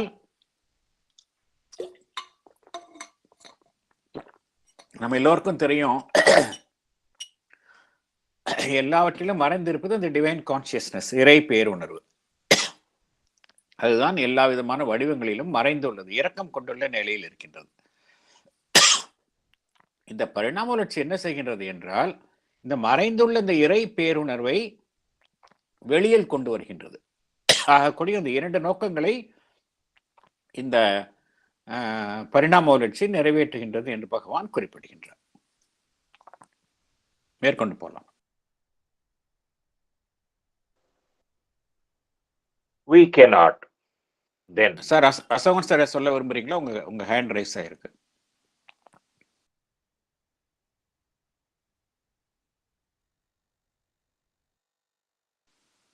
ஓகே, சுந்தர் சார் ப்ரொசீட் பண்ணுங்க. We cannot then bid her pause at a given stage of her evolution, nor have we the right to condemn with the religionist as perverse and presumptuous, or with the rationalist as a disease or hallucination, any intention she may evince or effort she may make to go beyond. If it be true that spirit is involved in matter and apparent nature is secret God, then the manifestation of the divine in himself and the realization of God within and without are the highest and most legitimate aim possible to man upon earth. Thank you, sir. Thank you, sir. Thank you. Explanation படிங்க.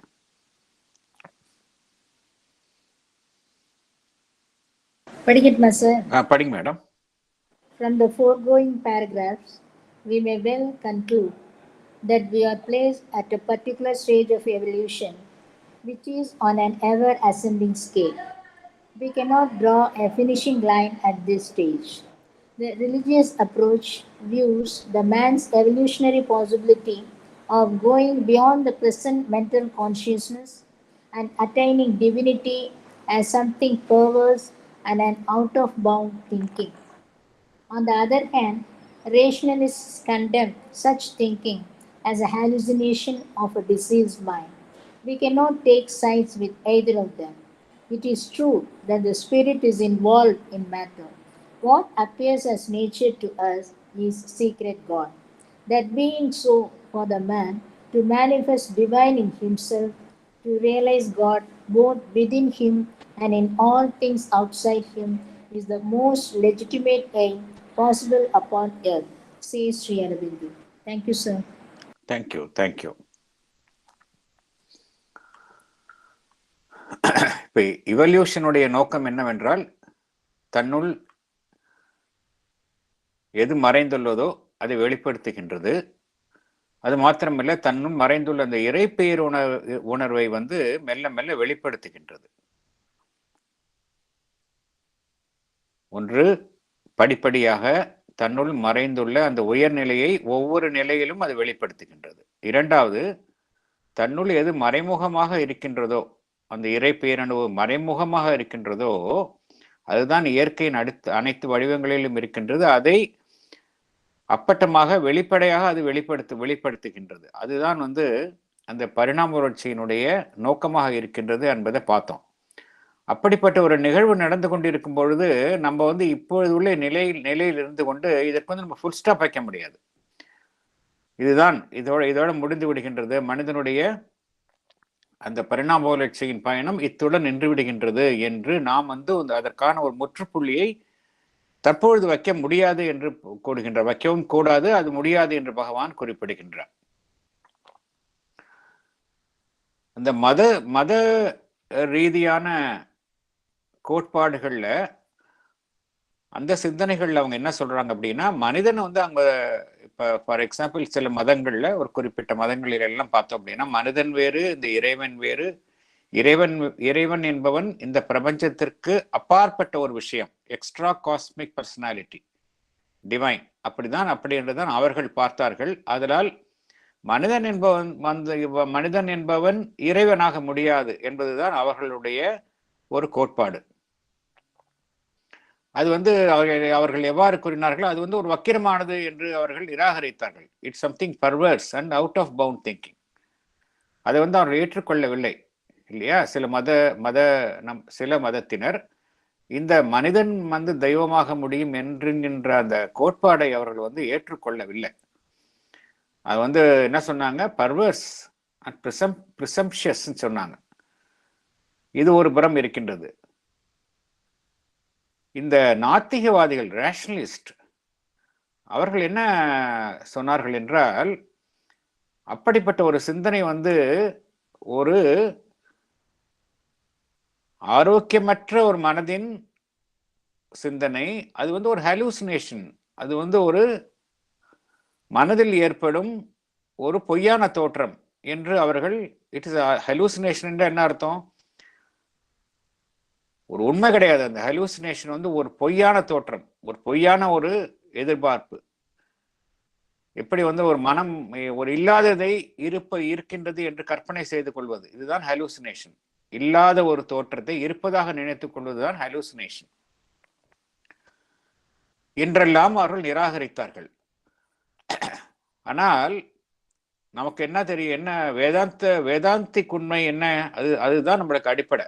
Vedantic உண்மை என்ன அடிப்படையில் என்ன உண்மை என்றால், the spirit is involved in matter. சடப்பொருளில் அந்த ஆன்மன் இரக்கம் கொண்டுள்ள நிலையில் இருக்கின்றது.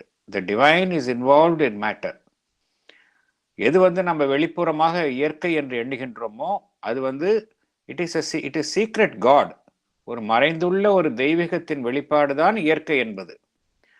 அப்படி என்றால் இந்த உண்மையின் அடிப்படையில் நாம் சிந்திக்கும் பொழுது, கடவுளை தன்னிலிருந்து வெளிப்படுத்துவதும், கடவுளை ஒரு சித்தியாக ஒரு மனிதன் எட்டுவதும், தன்னுள் கடவுளை உணர்வதும், தனக்கு வெளியிலும் கடவுளை, அந்த இறைத்தன்மையை மனிதன் உணர்வதும் அடைவதும்,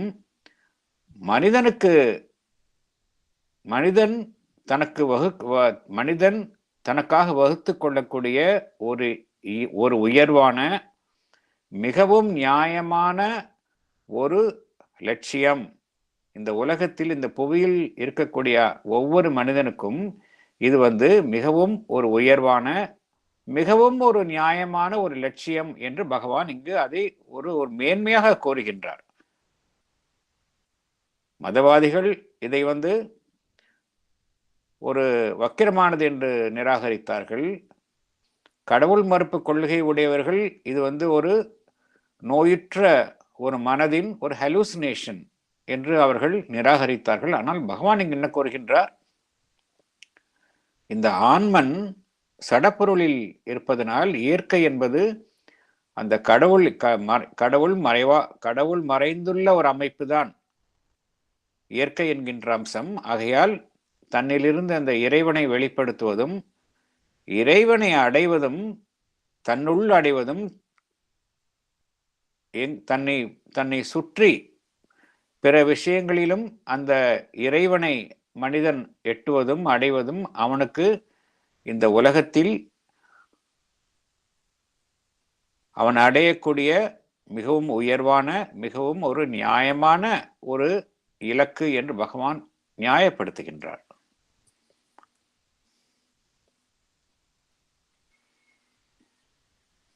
Paragraph 5 போலாம் நம்ம. Paragraph 5. Thus, the eternal paradox and eternal truth of a divine life in an animal body, an immortal aspiration or reality inhabiting a mortal tenement, a single and universal consciousness, representing itself in limited minds and divided egos, a transcendent, indefinable, timeless, and spaceless being who alone renders time and space and cosmos possible. And in all these, the higher truth, realizable by the lower term, justify themselves to the deliberate reason as well as to the persistent instinct or intuition of mankind. Thank you, sir. Thank you, sir. Thank you. Thank you. Thank you. Explanation படிங்க. படிக்கட்டுங்களாங்க sir? படிங்க madam, please.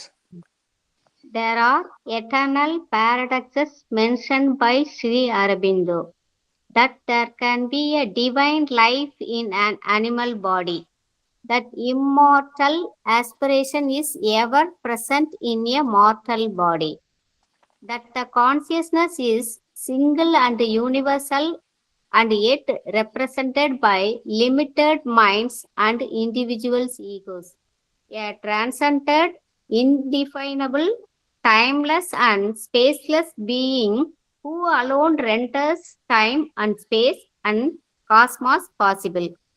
These are eternal truths as much they are eternal paradoxes. However, the fact is that in all these, there is higher truth realizable by the lower term. They justify themselves to the deliberate reason of the mankind as well as to the persistent instinct or intuition of mankind. Thank you. Thank you. Thank you. பகவான் இந்த இதில் வந்து இதுவும் ஒரே sentence தான் பகவான் இங்கே கூறுகின்றார். என்ன கூறுகின்றார்? ரெண்டு விஷயம். இந்த இதெல்லாமே ஒவ்வொரு வாக்கியமுமே eternal paradox and eternal truth.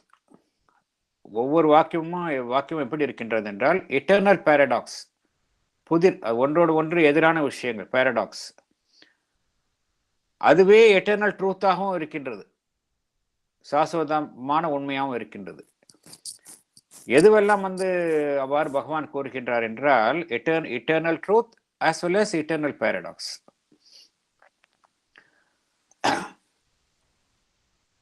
Divine life in an animal body, இது எப்படி சாத்தியம் என்றால், ஒரு புறம் பார்த்தா இது ஒரு பேரடாக்ஸ் இல்லையா? எப்படி நம்ம உடம்புல வந்து எப்படி அந்த டிவைன் லைஃப், நம்ம இந்த உடலை வச்சுக்கிட்டு எப்படி நம்மளால வந்து தெய்வீக வாழ்வு சாத்தியம்? நம்ம உடல் வந்து தோன்றி மறைந்து அழியக்கூடிய ஒரு அமைப்பு. It is nothing but matter. இதை வச்சு எப்படி டிவைன் லைஃப் வாழ்வது? இது வந்து ஒரு பேரடாக்ஸாக இருக்கு நம்மளுக்கு. ஆனால் இது எட்டர்னல் ட்ரூத் அப்படிங்கிறார், முடியும், இதுதான் உண்மை அப்படிங்கிறார் பகவான். எங்க ஒரு பேரடாக்ஸ் இருக்கோ அங்கேயும் ஒரு உண்மையும் அது உள்ள இருக்கு அப்படிங்கிறார். அடுத்த ஒரு eternal paradox and eternal truth எது அப்படின்னா, நம்ம உடம்பு என்பது ஒரு அழியக்கூடிய ஒரு பொருளாக தான் நாம் கருதுகின்றோம். ஆனால் அத்தகைய ஒரு அழியக்கூடிய ஒரு பொருள் என்ன இருக்கின்றது என்றால், ஒரு நிலை பெயருடைய சாஸ்வதமான ஒரு ஆஸ்பிரேஷன் இருக்கு அப்படிங்கிறார் பகவான். இது வந்து ஒரு eternal truth as well as eternal paradox. எப்படி ஒரு அழியக்கூடிய தன்மையுடைய உடம்புல இந்த அழியாத்தன்மை, மரணமில்லா தன்மையை நோக்கி செல்லக்கூடிய ஒரு ஆர்வம் இருக்க முடியும். இது வந்து ஒரு எதிரெதிரான நிலைகளாக காணப்படுகின்றன. அதே போல இந்த அந்த பேருணர்வு நிலை என்பது டிவைன் கான்சியஸ்னஸ் என்பது ஒன்று, பிரபஞ்சம் தழுவியது. அதே போல அது எவ்வாறு இங்கே வெளிப்படுத்தப்படுகின்றது? ஒரு குறிப்பிட்ட ஒரு எல்லைக்குட்பட்ட மனங்கள், தனிப்பட்ட அந்த தன்னுணர்வு நிலைகள், ஈகோஸ், இவைகளின் மூலமாக வெளிப்படுத்தப்படுகின்றது என்பதும் நம்மளால் முடியாத காரியம் இல்லையா? அதுவும் எட்டர்னல் பேரடாக்ஸ். ஆனால் அது உண்மை. எப்படி டிவைன் கான்சியஸ்னஸ் வந்து அது வந்து ஒரு முழுமையான ஒரு பொருள், பிரபஞ்சம் தழுவிய பொருளை எப்படி மனிதன் என்பவன் தன்னுடைய எல்லைக்குட்பட்ட மனதின் மூலமாகவும் தான் என்கின்ற தன்னுணர்வை சேர்ந்த தன்னுடைய அமைப்பின் மூலமாகவும் வெளிப்படுத்த முடியும். ஆகையால் இதுவும் ஒரு உண்மை, ஆனால் இதுவும் ஒரு எதிரான நிலை. அடுத்தது பகவான் கூறுவது என்னவென்றால், இந்த பரம்பொருள் என்பது எல்லாம் கடந்த நிலையில் இருப்பது. It is transcendent. இதை நான் இந்த விளக்கங்கள் நாம் அனைவரும் நன்கு அறிந்த விளக்கம். It is indefinable. நம்மால் வார்த்தைகளால் விளக்க முடியாது. டைம்லெஸ், காலத்திற்கு அப்பாற்பட்டது, இடத்துக்கு அப்பாற்பட்டது, ஸ்பேஸ்லெஸ் பீயிங். ஆனால் அது என்ன செய்கின்றது? அதற்கு எதிரான நிலைகளில் தன்னை வெளிப்படுத்திக் கொள்கின்றது. It renders time, space and cosmos possible. இது எவ்வகையில் சாத்தியம்? ஆனால் இது உண்மை. ஆகையால் இங்க என்ன பகவான் இதை கூறுகின்றார்? இதெல்லாம் eternal truths as much as they are eternal paradoxes. ஆனால் இந்த ஒவ்வொன்றிலையும் பார்த்தோம்னா அப்படின்னா ஒரு உயர்வான விஷயம் இருக்கின்றது. அந்த உயர்வான விஷயம் அதற்கு கீழுள்ள ஒரு நிலையின் மூலமாக வெளிப்படுத்தப்படுகின்றது. ஒரு ஹையர் லெவல் இருக்கக்கூடியது ஒரு கீழுள்ள நிலையில் மூலமாக வெளிப்படுத்தப்படுகின்றது. இந்த உயர்வான நிலையில் இருக்கக்கூடிய ஒரு விஷயம் கீழுள்ள நிலையின் மூலமாக வெளிப்படுத்த முடியும் என்பது மனிதனுடைய அறிவுக்கு அது நியாயப்படுத்தப்படுகின்றது. மனிதனுடைய அறிவு, மனிதனுடைய அந்த இன்ஸ்டிங்க்ட், இன்ட்யூஷன், இதெல்லாம் சாத்தியம். நமக்கு மேலோட்டமா பார்க்கறதுக்கு இது இதெல்லாம் மேலோட்டமா பார்க்கறதுக்கு ஒரு பேரடாக்ஸ் ஆகவும் ஒரு நடக்காத விஷயமாக தெரிந்தாலும் கூட பகவான் என்ன கூறுகின்றார்? they justify themselves to the deliberate reason of the mankind as well as to the persistent instinct. அதுதான் human aspiration. ஹியூமன் ஆஸ்பிரேஷன் இருக்கிறதுனால தான் இதெல்லாம் சாத்தியம்னு நம்ம நினைக்கின்றோம். Persistent instinct and intuition of mankind. ஏன்னா இதெல்லாம் உயர்வான விஷயங்கள். அதற்கு தெரியும் இதெல்லாம் எதிரெதிரான நிலைகளில் இருப்பது போல காணப்பட்டாலும் இதெல்லாம் சாத்தியம் என்பது உணர முடியும் என்று பகவான் கூறுகின்றார். அடுத்தது போலாம் நம்ம. Sir excuse me sir. சொல்லுங்க மேடம் ப்ளீஸ். இப்போ நம்ம இந்த புக் 2ல படிச்சப்ப கூட ஒரு இடத்துல ஒரு கருத்து படிச்சோம் இல்லைங்களா? அதாவது ஒவ்வொரு நிலையிலும் ஏற்படுகின்ற வெளிப்பாடு அதற்கு முன்னுள்ள நிலையை விட உயர்ந்ததாகவே உள்ளது அப்படின்னு சொல்லி ஒரு கருத்து படிச்சோங்க சார் நம்ம புக் 2ல. அந்த கருத்தை ஒட்டி இது வர மாதிரி தோன்றதுங்க சார். அதை சொல்றதுக்குதாங்க சார்.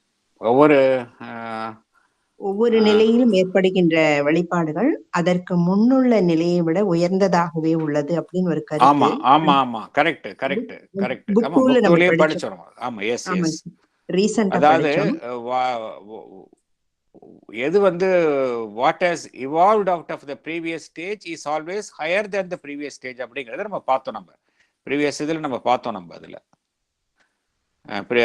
நம்மளுடைய புக் 2ல நம்ம பார்த்தோம். அந்த கருத்தை நம்ம பார்த்தோம். அதாவது எது ஒரு ப்ரீவியஸ் நிலையிலிருந்து அடுத்த நிலைக்கு வருதோ அந்த ப்ரீவியஸ் நிலையை விட உயர்ந்த நிலைக்கு தான் வருது அப்படிங்கிறத நம்ம பார்த்துருக்கோம். நம்ம புக் 2ல வருது அது. எஸ், நீங்க சொல்றது கரெக்ட், வருது. Thank you sir. Thank you sir.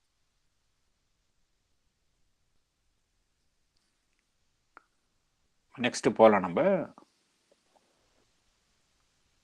Attempts are sometimes made to have done finally with questionings which have so often been declared insoluble by logical thought, and to persuade men to limit their mental activities to the practical and immediate problems of their material existence in the universe.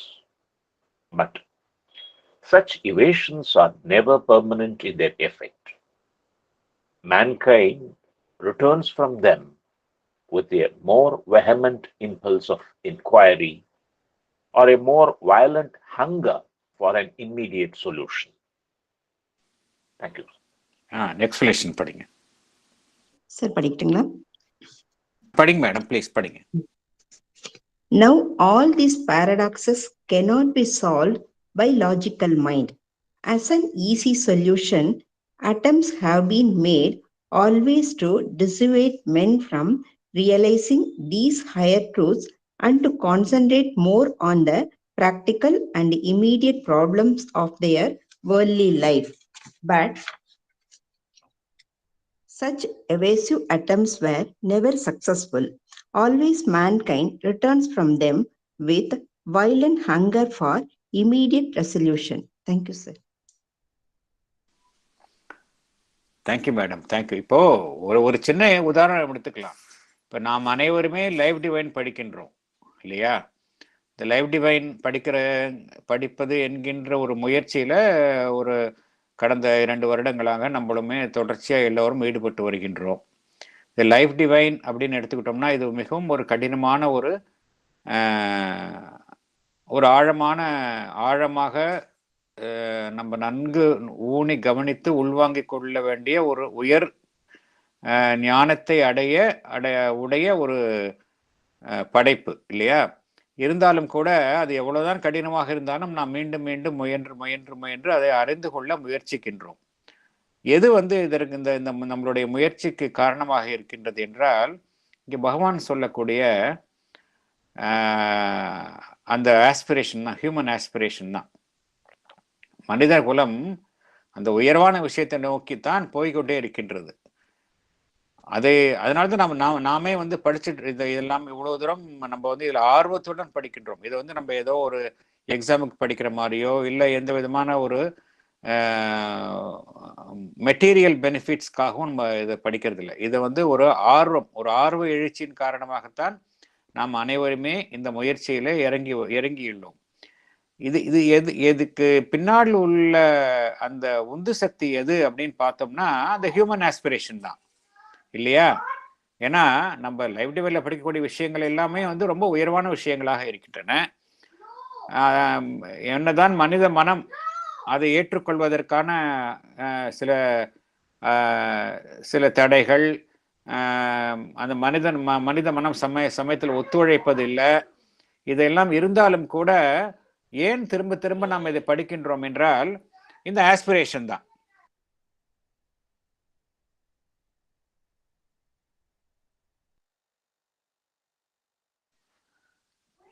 எந்த அளவுக்கு நம்ம இதிலிருந்து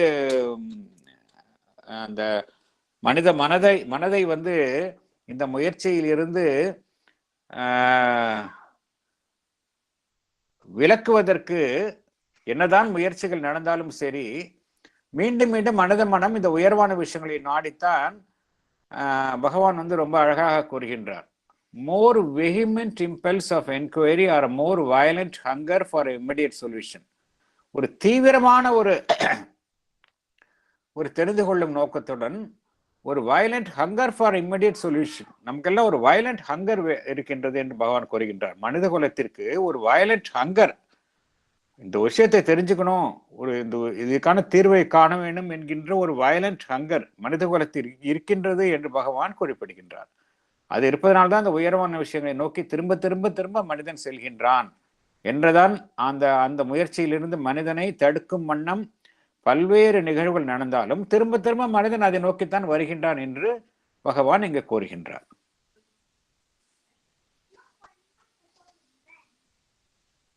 next போலாம். By that hunger, mysticism profits, and new religions arise to replace the old that have been destroyed or stripped of significance by a skepticism which itself could not satisfy, because although its business was inquiry, it was unwilling sufficiently to inquire. They attempt to deny or stifle a truth because it is yet obscure in its outward workings and too often represented by obscurantist superstition or a crude faith, is itself a kind of obscurantism. Thank you. Thank you. Thank you, sir. Explanation padi.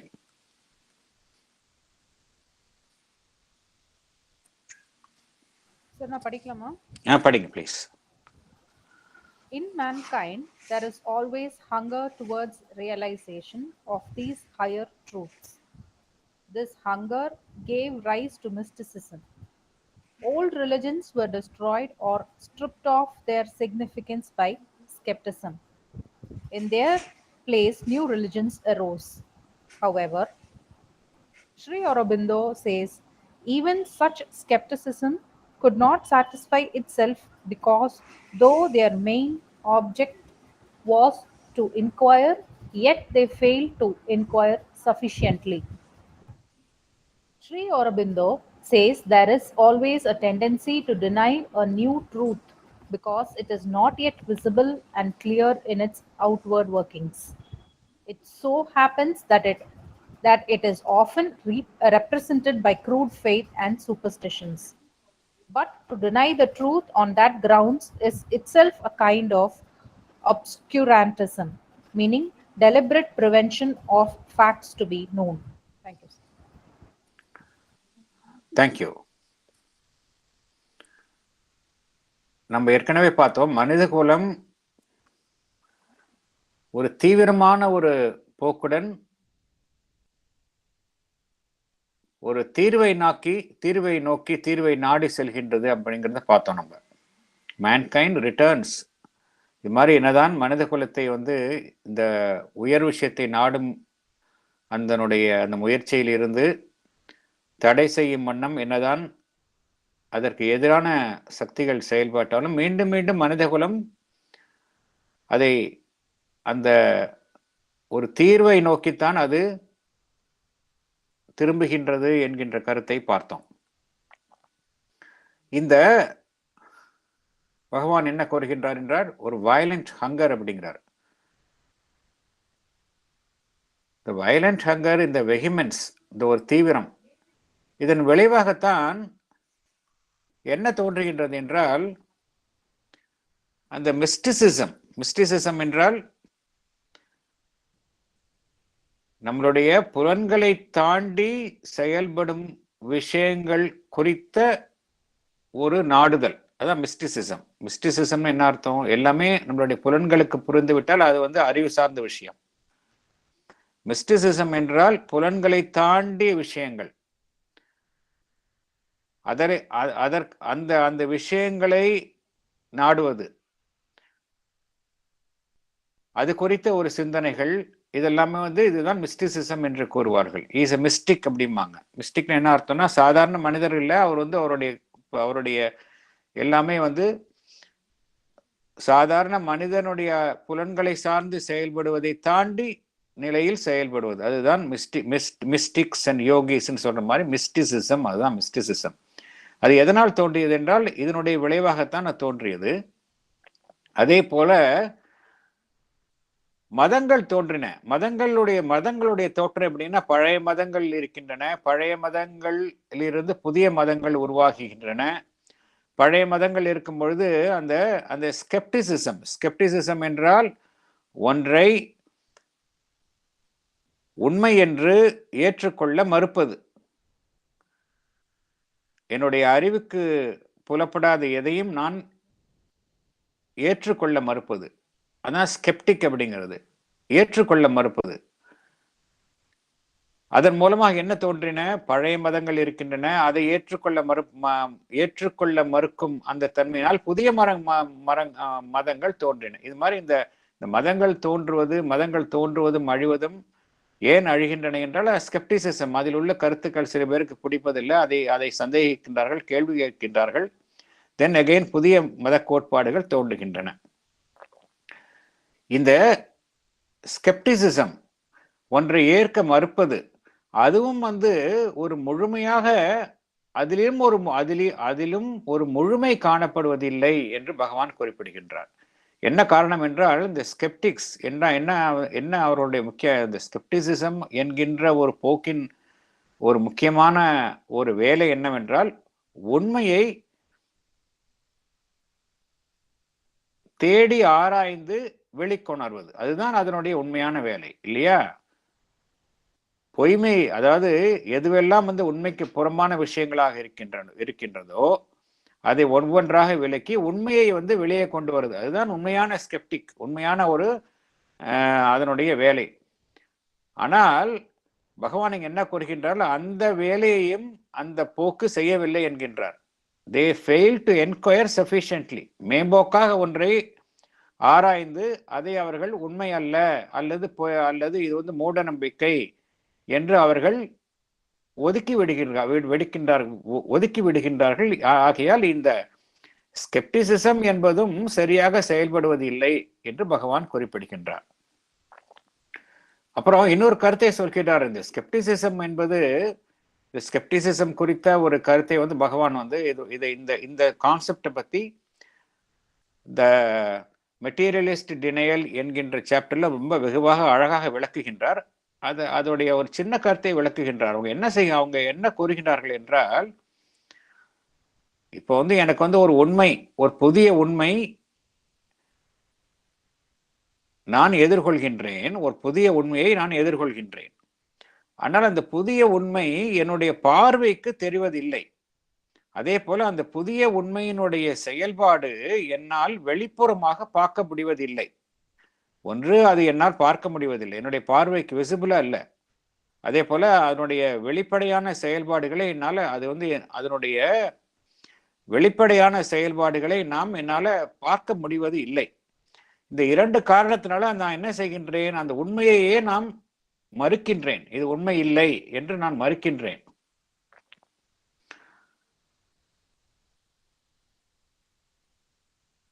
சில சமயம் எதற்காக இந்த செயல்பாடு இத்தகைய ஒரு இயக்கம் செயல்பாடு நடைபெறுகின்றது என்றால், சில சமயம் வந்து ஒரு தெளிவற்ற நம்பிக்கை, மூட நம்பிக்கை இதன் மூலமாக நடைபெறுவதனால் நான் சில விஷயங்களை நம்ப மறுக்கின்றேன். ஆனால் அது எல்லா நிலைகளிலும் எல்லா நேரங்களிலும் அது பொருந்தாது. சில சமயம் சில விஷயங்களை நான் ஏற்க மறுக்கின்றேன். ஏனென்றால் அதுல வந்து ஒரு தெளிவான நம்பிக்கையற்ற தன்மை இருக்கின்றது, ஒரு மூட நம்பிக்கை சார்ந்த ஒரு அம்சம் இருக்கின்றது. ஆதலால் அதை நான் நம்ப மறுக்கின்றேன். ஆனால் எல்லா சமயங்களிலுமே என்னுடைய இத்தகைய அணுகுமுறை சரியாக இருக்காது என்று பகவான் குறிப்பிடுகின்றார். சில சமயம் இதையும் தாண்டி உள்ள உண்மையை நாம் ஆராய்ந்து பரிசோதித்தால் அதற்கு பின்னால் உள்ள ஒரு உண்மையை நம்மால் அறிந்து கொள்ள முடியும். ஆகையால் எல்லா விதமான ஒரு புதிய உண்மைகளையும் மூட நம்பிக்கை என்றோ, ஒரு குருட்டு நம்பிக்கை, ஒரு மூட நம்பிக்கை என்றோ அல்லது ஒரு குருட்டு நம்பிக்கை என்றோ நம்மால் ஒதுக்கி தள்ள முடியாது. ஆகையால் பகவான் இங்கே ஒரு முக்கியமான கருத்தை கூறுகின்றார். என்ன கூறுகின்றார் என்றால், to deny or stifle a truth because it is yet obscure in its outward workings and too often represented by obscurantism, superstition or a crude faith is itself a kind of obscurantism அப்படிங்கிறார். obscurantism என்ன அர்த்தம்? ஒரு தெளிவற்ற ஒரு போக்கு. எதுவெல்லாம் நாம் வந்து ஒரு குருட்டு நம்பிக்கை, ஒரு ஒரு ஒரு மூட நம்பிக்கை என்கின்ற பேர்ல நம்ம வந்து ஒதுக்கி தள்ளுகின்றோமோ, அதுவே வந்து ஒரு தெளிவற்ற செயல் என்று கூறுகின்றார். ஏனென்றால் நம்ம அதையும் கடந்து பின்னால் இருக்கக்கூடிய உண்மையை நம்ம பார்க்க வேண்டுமே ஒழிய எல்லாவற்றையும் மேம்போக்காக அது வந்து ஒரு மூட நம்பிக்கை என்று ஒதுக்கி தள்ளுவது தவறு. அவ்வாறு நீ வந்து ஒதுக்கி தள்ளும் செயலே வந்து ஒரு தெளிவற்ற செயல். அப்ஸ்கியூராண்டிசம்னு என்ன அர்த்தம்? ஒரு தெளிவற்ற செயல், தெளிவே கிடையாது, அங்க இருக்காதாங்க. அதுவே ஒரு தெளிவற்ற செயல் என்று பகவான் கூறுகின்றார். இந்த கருத்தை ஒட்டிதான் இந்த மெட்டீரியலிஸ்ட் டினையல் அந்த சாப்டர் அமைந்துள்ளது. அது ரொம்ப தெளிவா பார்க்கலாம் இதனுடைய விளக்கத்தை. நெக்ஸ்ட் நம்ம போலாம். நம்ம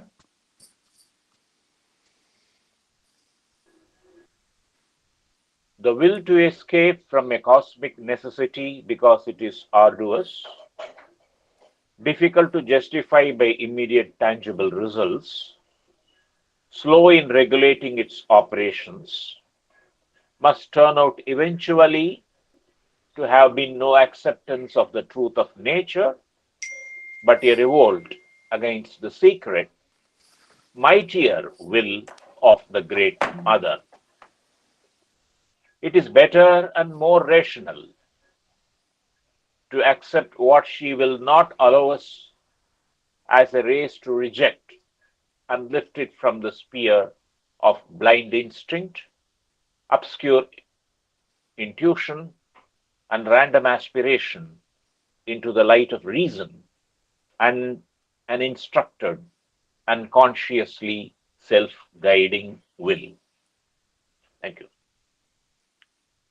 Thank you. Thank you. Explanation படிங்க.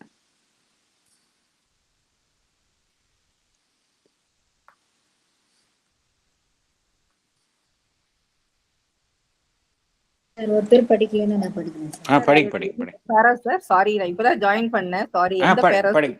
Last but one paragraph. Okay sir, okay sir. 1 minute please.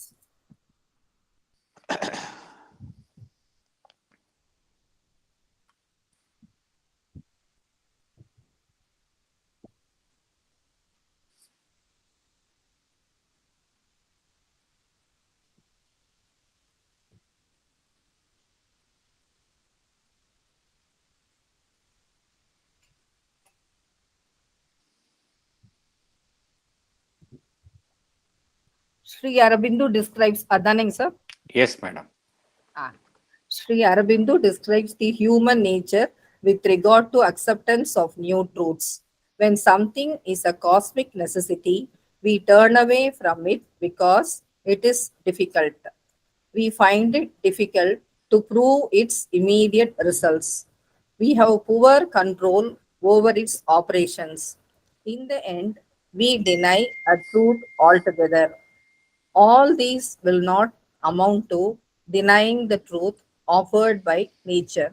Rather, it amounts to our revolt against the mighty and secret will of the Great Mother, or rather a revolt against the divine will.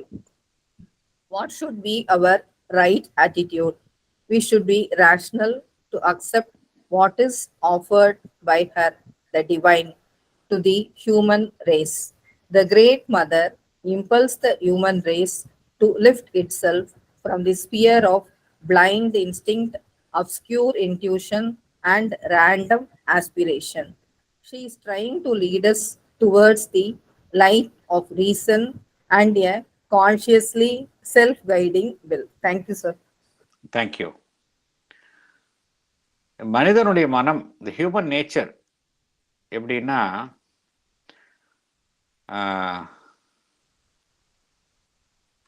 ஒரு விஷயம் இருக்குது அப்படின்னா அதிலிருந்து ஒரு ஒரு ஒரு ஒரு கட்டாயமா ஒரு விஷயத்தை பண்ணி ஆக வேண்டும். நிச்சயமாக ஒரு விஷயத்தை ஒரு காரியத்தை நிறைவேற்றியாக வேண்டும். அப்படிங்கிற சிச்சுவேஷன் வரும்பொழுது அது கடினமாக இருந்தால் என்ன செய்கின்றோம் என்றால் அதிலிருந்து நாம் அதை செய்ய முயற்சிப்பது இல்லை. புதிய உண்மைகளை பொறுத்த வரைக்கும் இந்த போக்கு காணப்படுகின்றது. புதிய உண்மை, ஃபார் எக்ஸாம்பிள், இந்த வாழ்வை தெய்வீக வாழ்வாக மாற்றுவது, மனிதன் உயர் உணர்வு நிலையை அடைவது, இதெல்லாம் உண்மை, புதிய உண்மைகள். ஆனால் இது ஒரு காஸ்மிக் நெசசிட்டி. இப்பொழுது மனிதன் எதிர்கொள்ளும் அத்தனை பிரச்சனைகளுக்கும் காரணம் பார்த்தோம் அப்படின்னா மனிதனுடைய இந்த பிரிவினைக்கு உட்பட்ட மனம், டிவைடட் மைண்ட், அதுதான் காரணம். அதனாலதான் பகவான் அவருடைய யோகத்தினுடைய இதுவே கடந்து சூப்பர் மைண்டுக்கு போயிட்டாதான் ப்ராப்ளம் சால்வ் ஆகும். ஸோ இந்த மனித மனம் என்கின்ற நிலையில் இருந்து அடுத்த நிலைக்கு செல்ல வேண்டும். ஆகையால் அந்த அதிமான சக்தி என்கின்ற உண்மையை அவன் ஏற்றுக்கொள்ள வேண்டும். அதுதான் காஸ்மிக் நெசசிட்டி. ஆனால் அதிலிருந்து அது ரொம்ப மிகவும் கடினமானது என்று நாம் அத்தகைய முயற்சியில் இருந்து நாம் அந்த முயற்சியின் பக்கம் திரும்ப மறுக்கின்றோம். என்ன காரணம்னா அதுக்கு இம்மிடியேட் ரிசல்ட் இல்லை. இப்போ அதிமானம் என்று சொல்கின்றோம், படிக்கின்றோம். இம்மிடியேட்டா எனக்கு என்ன ரிசல்ட் இருக்கு, எப்படி நான் கண்ணால பாக்குறது? ஸோ நான் அப்படி கண்ணால பார்த்து எனக்கு இம்மிடியேட்டா ஒரு பலன் கிட்டாத விஷயத்தில் நான் ஏன் மண்டையை போட்டு உடச்சிக்கணும், நான் ஏன் இதுக்கு முயற்சி பண்ணணும் என்கின்ற ஒரு கேள்வி எழுகின்றது. இத்தகைய ஒரு போக்கினால் நாம் என்ன செய்கின்றோம் என்றால் உண்மையையே ஒட்டுமொத்தமாக நாம் மறுக்கின்றோம், விலக்கி தள்ளுகின்றோம். இயற்கை எதை உண்மையாக நமக்கு காட்டுகின்றதோ அதையே நாம் மறுக்கின்றோம்.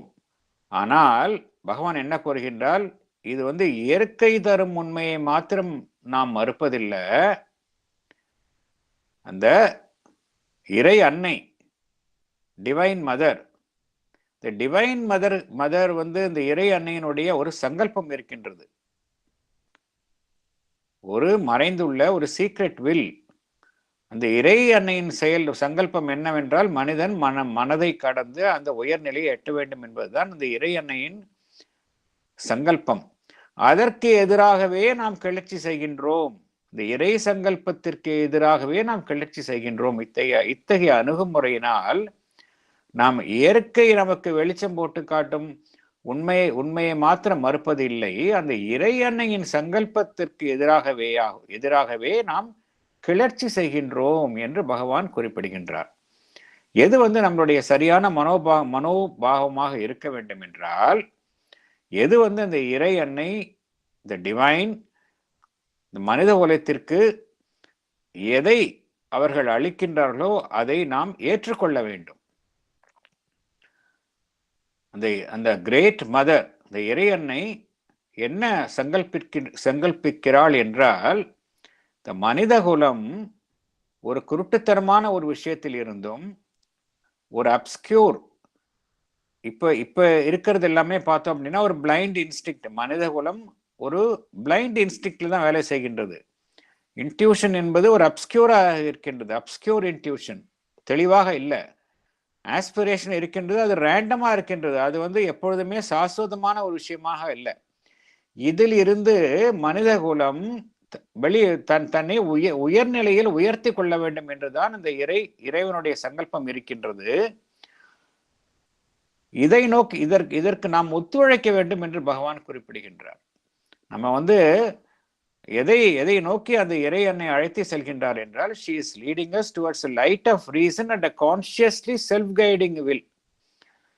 தற்பொழுதுள்ள அரைகுறையான நிலையிலிருந்து ஒரு முழுமையான நிலைக்கு அந்த இறை அன்னை அழைத்து செல்கின்றார்.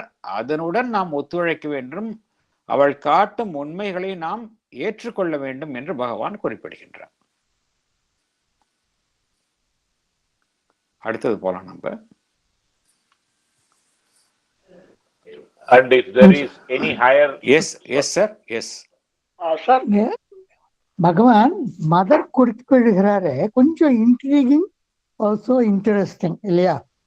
But he is not referring to our mother, but referring to probably ஆத்ய சக்தி இல்லையா? ஆமா, ஆதிசக்தி, the great mother, அதான் சொல்றாங்க. ஏன்னா அந்த நேச்சரை கேபிட்டல்ல சொல்றாரு. அந்த நேச்சருக்கெல்லாம் வந்து மேலாக இருக்கக்கூடிய சக்தி வந்து அந்த கிரேட் மதர். அதுதான் நேச்சரையும் மதரையும் லிங்க் பண்றது என்ன காரணம்னா, she is beyond that nature, she is only the executive force of the nature. ஆனால் the great divine, அந்த ஆதிசக்தியை தான் பகவான் கூறுகின்றார்.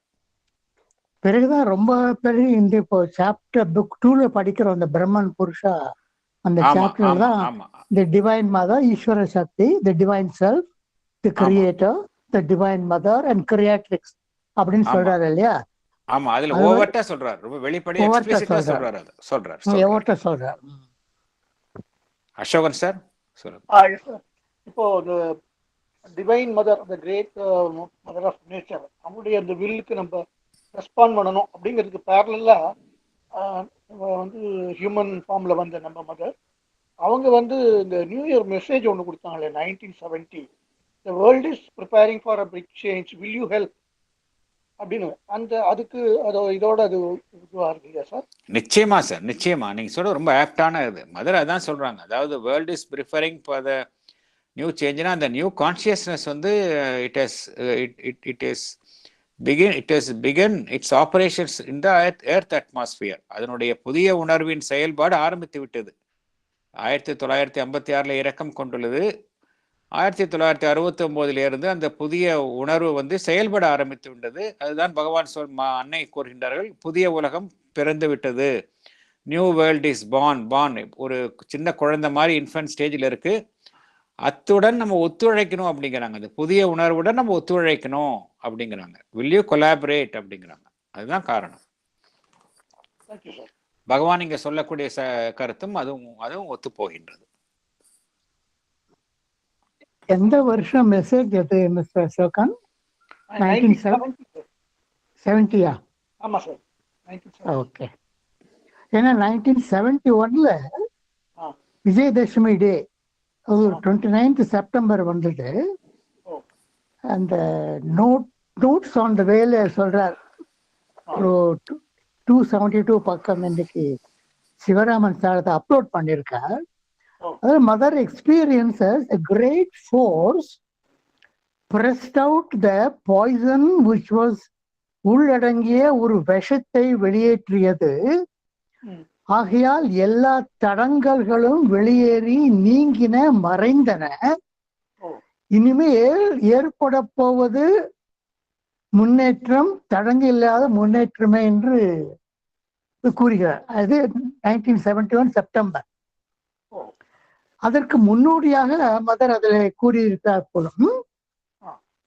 மதர் 70ல சொன்ன போது will you cooperate, a new world is about to be born, will you cooperate கேட்கிற போது the world is preparing for a big change, will you help. அதைத்தான் குறிப்பிடார் என்று நாம் நினைக்கிறோம். கேலண்டர்ல அந்த மெசேஜ் இருந்தது. கேலண்டர்ல. Okay, thank you sir, thank you. Next போகலாம் நம்ம. Thank you sir. And if there is any higher light of illumined intuition or self-revealing truth, which is now in man, either obstructed and inoperative, or works with intermittent glancings, as if from behind a veil, or with occasional displays, as of the northern lights in our material skies, then there also we need not fear to aspire, for it is likely that such is the next higher state of consciousness, of which mind is only a form and veil, and through the splendors of that light may lie the patch of our progressive self-enlargement into whatever highest state is humanity's ultimate resting place. Thank you, thank you. Explanation படிங்க. Lakshmi madam படிக்கிறீங்களா? படிக்கிறேன் sir. படிங்க. Man is also gifted with higher light of illumined intuition or self-revealing truth. Such higher faculties are either obstructed or inoperative in their works in man. Man does get a glimpse of them intermittently. Such faculties often work behind the veil.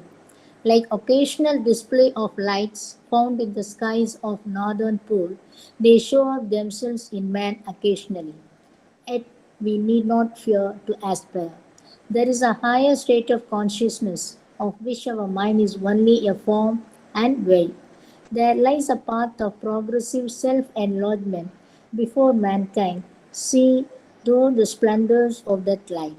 The path will lead the humanity to whatever its ultimate resting place. Thank you, sir. Thank you. இங்கே பகவான் என்ன கூறுகின்றார் என்றால், மனிதன் வந்து already வந்து அந்த மனதினுடைய சில உயர் கெப்பாசிட்டிஸ் வந்து ஆல்ரெடி இருக்கு அப்படிங்கிறார் பகவான். மனிதனுக்கு வந்து ஒரு பரிசாக அளிக்கப்பட்டுள்ளது இந்த உயர் வெளிச்சம், அந்த இன்ட்யூட்டிவ் கெப்பாசிட்டி, உண்மைகளை வெளிச்சம் போட்டு காட்டும் இந்த இன்ட்யூட்டிவ் பவர், இது எல்லாமே வந்து மனிதனுக்கு அளிக்கப்பட்டிருக்கின்றது. எல்லா மனிதர்கள்கிட்டையும் இருக்குது அது. ஆனால் இந்த உயர் ஞானங்கள், உயர் விஷயங்கள் எல்லாமே வந்து ஒரு மனத்தினுடைய குறுக்கீடுனால வந்து அது வந்து ஒரு தடை செய்யப்பட்ட நிலையில செயல்படுகின்றது. சில சமயம் ரொம்ப டார்மன்ட் ஸ்டேட்டா இருக்குது, வெளியில செயல்படுற மாதிரி தெரியல. இதெல்லாம் மனிதன்கிட்ட இருக்கு அப்படிங்கிறாரு. மனிதனுக்கு அத்தகைய திறன்களின் ஒரு வெளிச்சம் அவ்வப்பொழுது கிட்டுகின்றது. பகவான் இங்க வந்து அந்த நார்தர்ன் ஹெமிஸ்பியர்ல இந்த ஆரோரா பொரியாலிஸ் அப்படிம்பாங்க, ஒரு டிஸ்பிளே ஆஃப் லைட்ஸ் தெரியும். நார்தர்ன் போல், அந்த நார்தர்ன் பக்கம் இருக்கக்கூடிய அந்த கண்ட்ரிஸ்க்கெல்லாம் போனால் அங்கே வந்து இந்த டிஸ்பிளே ஆஃப் லைட்ஸ் அப்பப்போ தோன்றி மறையும். அதுபோல இத்தகைய இந்த இன்ட்யூஷனுடைய மூலமாக கிடைக்கக்கூடிய ஞானம் அவ்வப்பொழுது மனிதனுக்கு கிட்டுகின்றது. அதுவும் ஒரு திரைமறைவுக்கு பின்னால் தான் அத்தகைய வெளிச்சம் செயல்படுகின்றது. அவ்வாறு இருந்தாலும் கூட மனிதன் வந்து சோர்ந்து விட வேண்டிய அவசியம் கிடையாது. அவனுடைய ஆர்வத்தை வந்து அவன் தொடர்ந்து வைத்துக்கொண்டு செயல்பட வேண்டும் என்று பகவான் குறிப்பிடுகின்றார். ஏன்னா அது வந்து ஒரு அறகுறையாக இருந்தாலும் கூட அதற்காக மனிதன் அச்சப்பட்டு கொண்டு சோர்ந்து விடக்கூடாது, தொடர்ந்து அவன் ஆர்வம் உற வேண்டும் என்று பகவான் குறிப்பிடுகின்றார். என்ன காரணத்துக்காக அவர் கூறுகின்றார் என்றால், இந்த உயர் உணர்வு நிலை என்பது மனம் என்கின்ற ஒரு அமைப்பு, அது வந்து ஒரு மனம் என்கின்ற அமைப்பு ஒரு திரை போல் தான் செயல்படுகின்றது. ஒரு வடிவம் ஒரு திரை போன்று செயல்படுகின்றது. அதற்கு பின்னால எது இருக்கு அப்படின்னா அந்த ஹையர் ஸ்டேட் ஆஃப் கான்சியஸ்னஸ் இருக்கு. அந்த அங்குதான் எது இருக்கின்றது என்றால், நம்மை ஞானத்திற்கு உட்பட்டு நம்மை விரிவுபடுத்திக் கொள்ளும் அந்த பாதை அதற்கு பின்னால் தான் இருக்கின்றது என்று பகவான் குறிப்பிடுகின்றார். அதை நம்ம வந்து மேலும் மேலும் விரிவுபடுத்தி இத்தகைய திறன்மைகளை விரிவுபடுத்திக் கொள்வதன் மூலம் மனிதன் அத்தகைய உயர் ஞானங்களை எட்ட முடியும் என்று பகவான் குறிப்பிடுகின்றார். The higher state of consciousness மனம் என்கின்ற நிலையினால் திரை போட்டு மறைக்கப்பட்டிருக்கின்றது. அதை நம்ம திரைகளை விலக்கிவிட்டு போகும்பொழுது நமக்கு வந்து அந்த உயர் உணர்வு நிலையை எட்டி உயர் ஞானம், ஒரு புதிய வெளிச்சம், அதை எட்டும் பாதையை நோக்கி செல்லும் மனிதனுக்கு வந்து வாய்ப்பு இருக்கின்றது. அங்கதான் எல்லா விதமான பாசிபிலிட்டிஸும் அங்கதான் இருக்கு. அந்த வெளிச்சத்தை நம்ம வந்து என்லார்ஜ் பண்ணிட்டே போனோம். இப்போ வந்து அவ்வப்பொழுது தெரியக்கூடிய அந்த வெளிச்சத்தை மனிதன் மெல்ல மெல்ல மெல்ல மெல்ல மெல்ல அந்த வெளிச்சத்தை விரிவுபடுத்தி கொண்டே சென்றால் அங்குதான் அவன் உயர் நிலையில் செல்லக்கூடிய பாதை அமைந்துள்ளது. அந்த பாதை இறுதியாக மனிதனை எங்கு அழைத்து செல்லும் என்றால், to whatever its ultimate resting place என்னன்னா the man becoming the divine. அதுதான் வந்து பகவான் என்ன கூறுகின்றார், may lie the path of our progressive self enlargement into whatever highest state is humanity's ultimate resting place. அதுதான் மனிதன் இறைவனாவது மனிதன் தெய்வமாவது அந்த அதை நோக்கி அழைத்து செல்லும் பாதை அங்குதான் இருக்கின்றது என்று பகவான் குறிப்பிடுகின்றார். ஸோ இதுலேருந்து நம்ம சாப்டர் 1 முடிகின்றது. அடுத்த சாப்டர்ல நம்ம அடுத்த செஷன்ல சினாப்சிஸ் நம்ம குவிக்காக பார்த்துட்டு நம்ம சாப்டர் 2க்கு போயிடலாம். வசந்தா மேடம் கை ரைஸ் பண்றாங்க. Anything you want to say? Yes sir.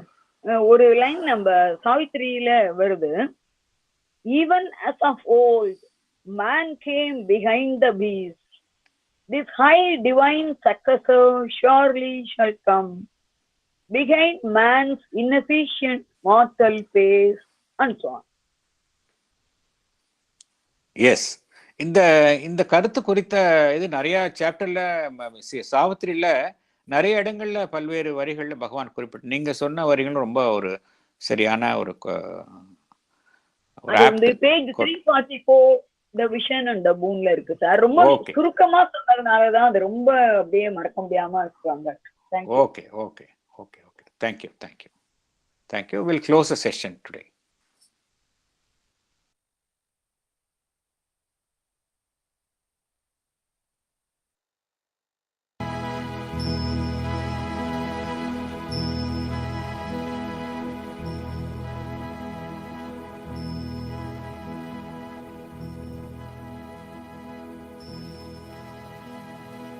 Let us all strive to be worthy of Sri Aurobindo centenary.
பகவானுக்கும் ஸ்ரீ அன்னைக்கும் நன்றி. அனைவருக்கும் நன்றி.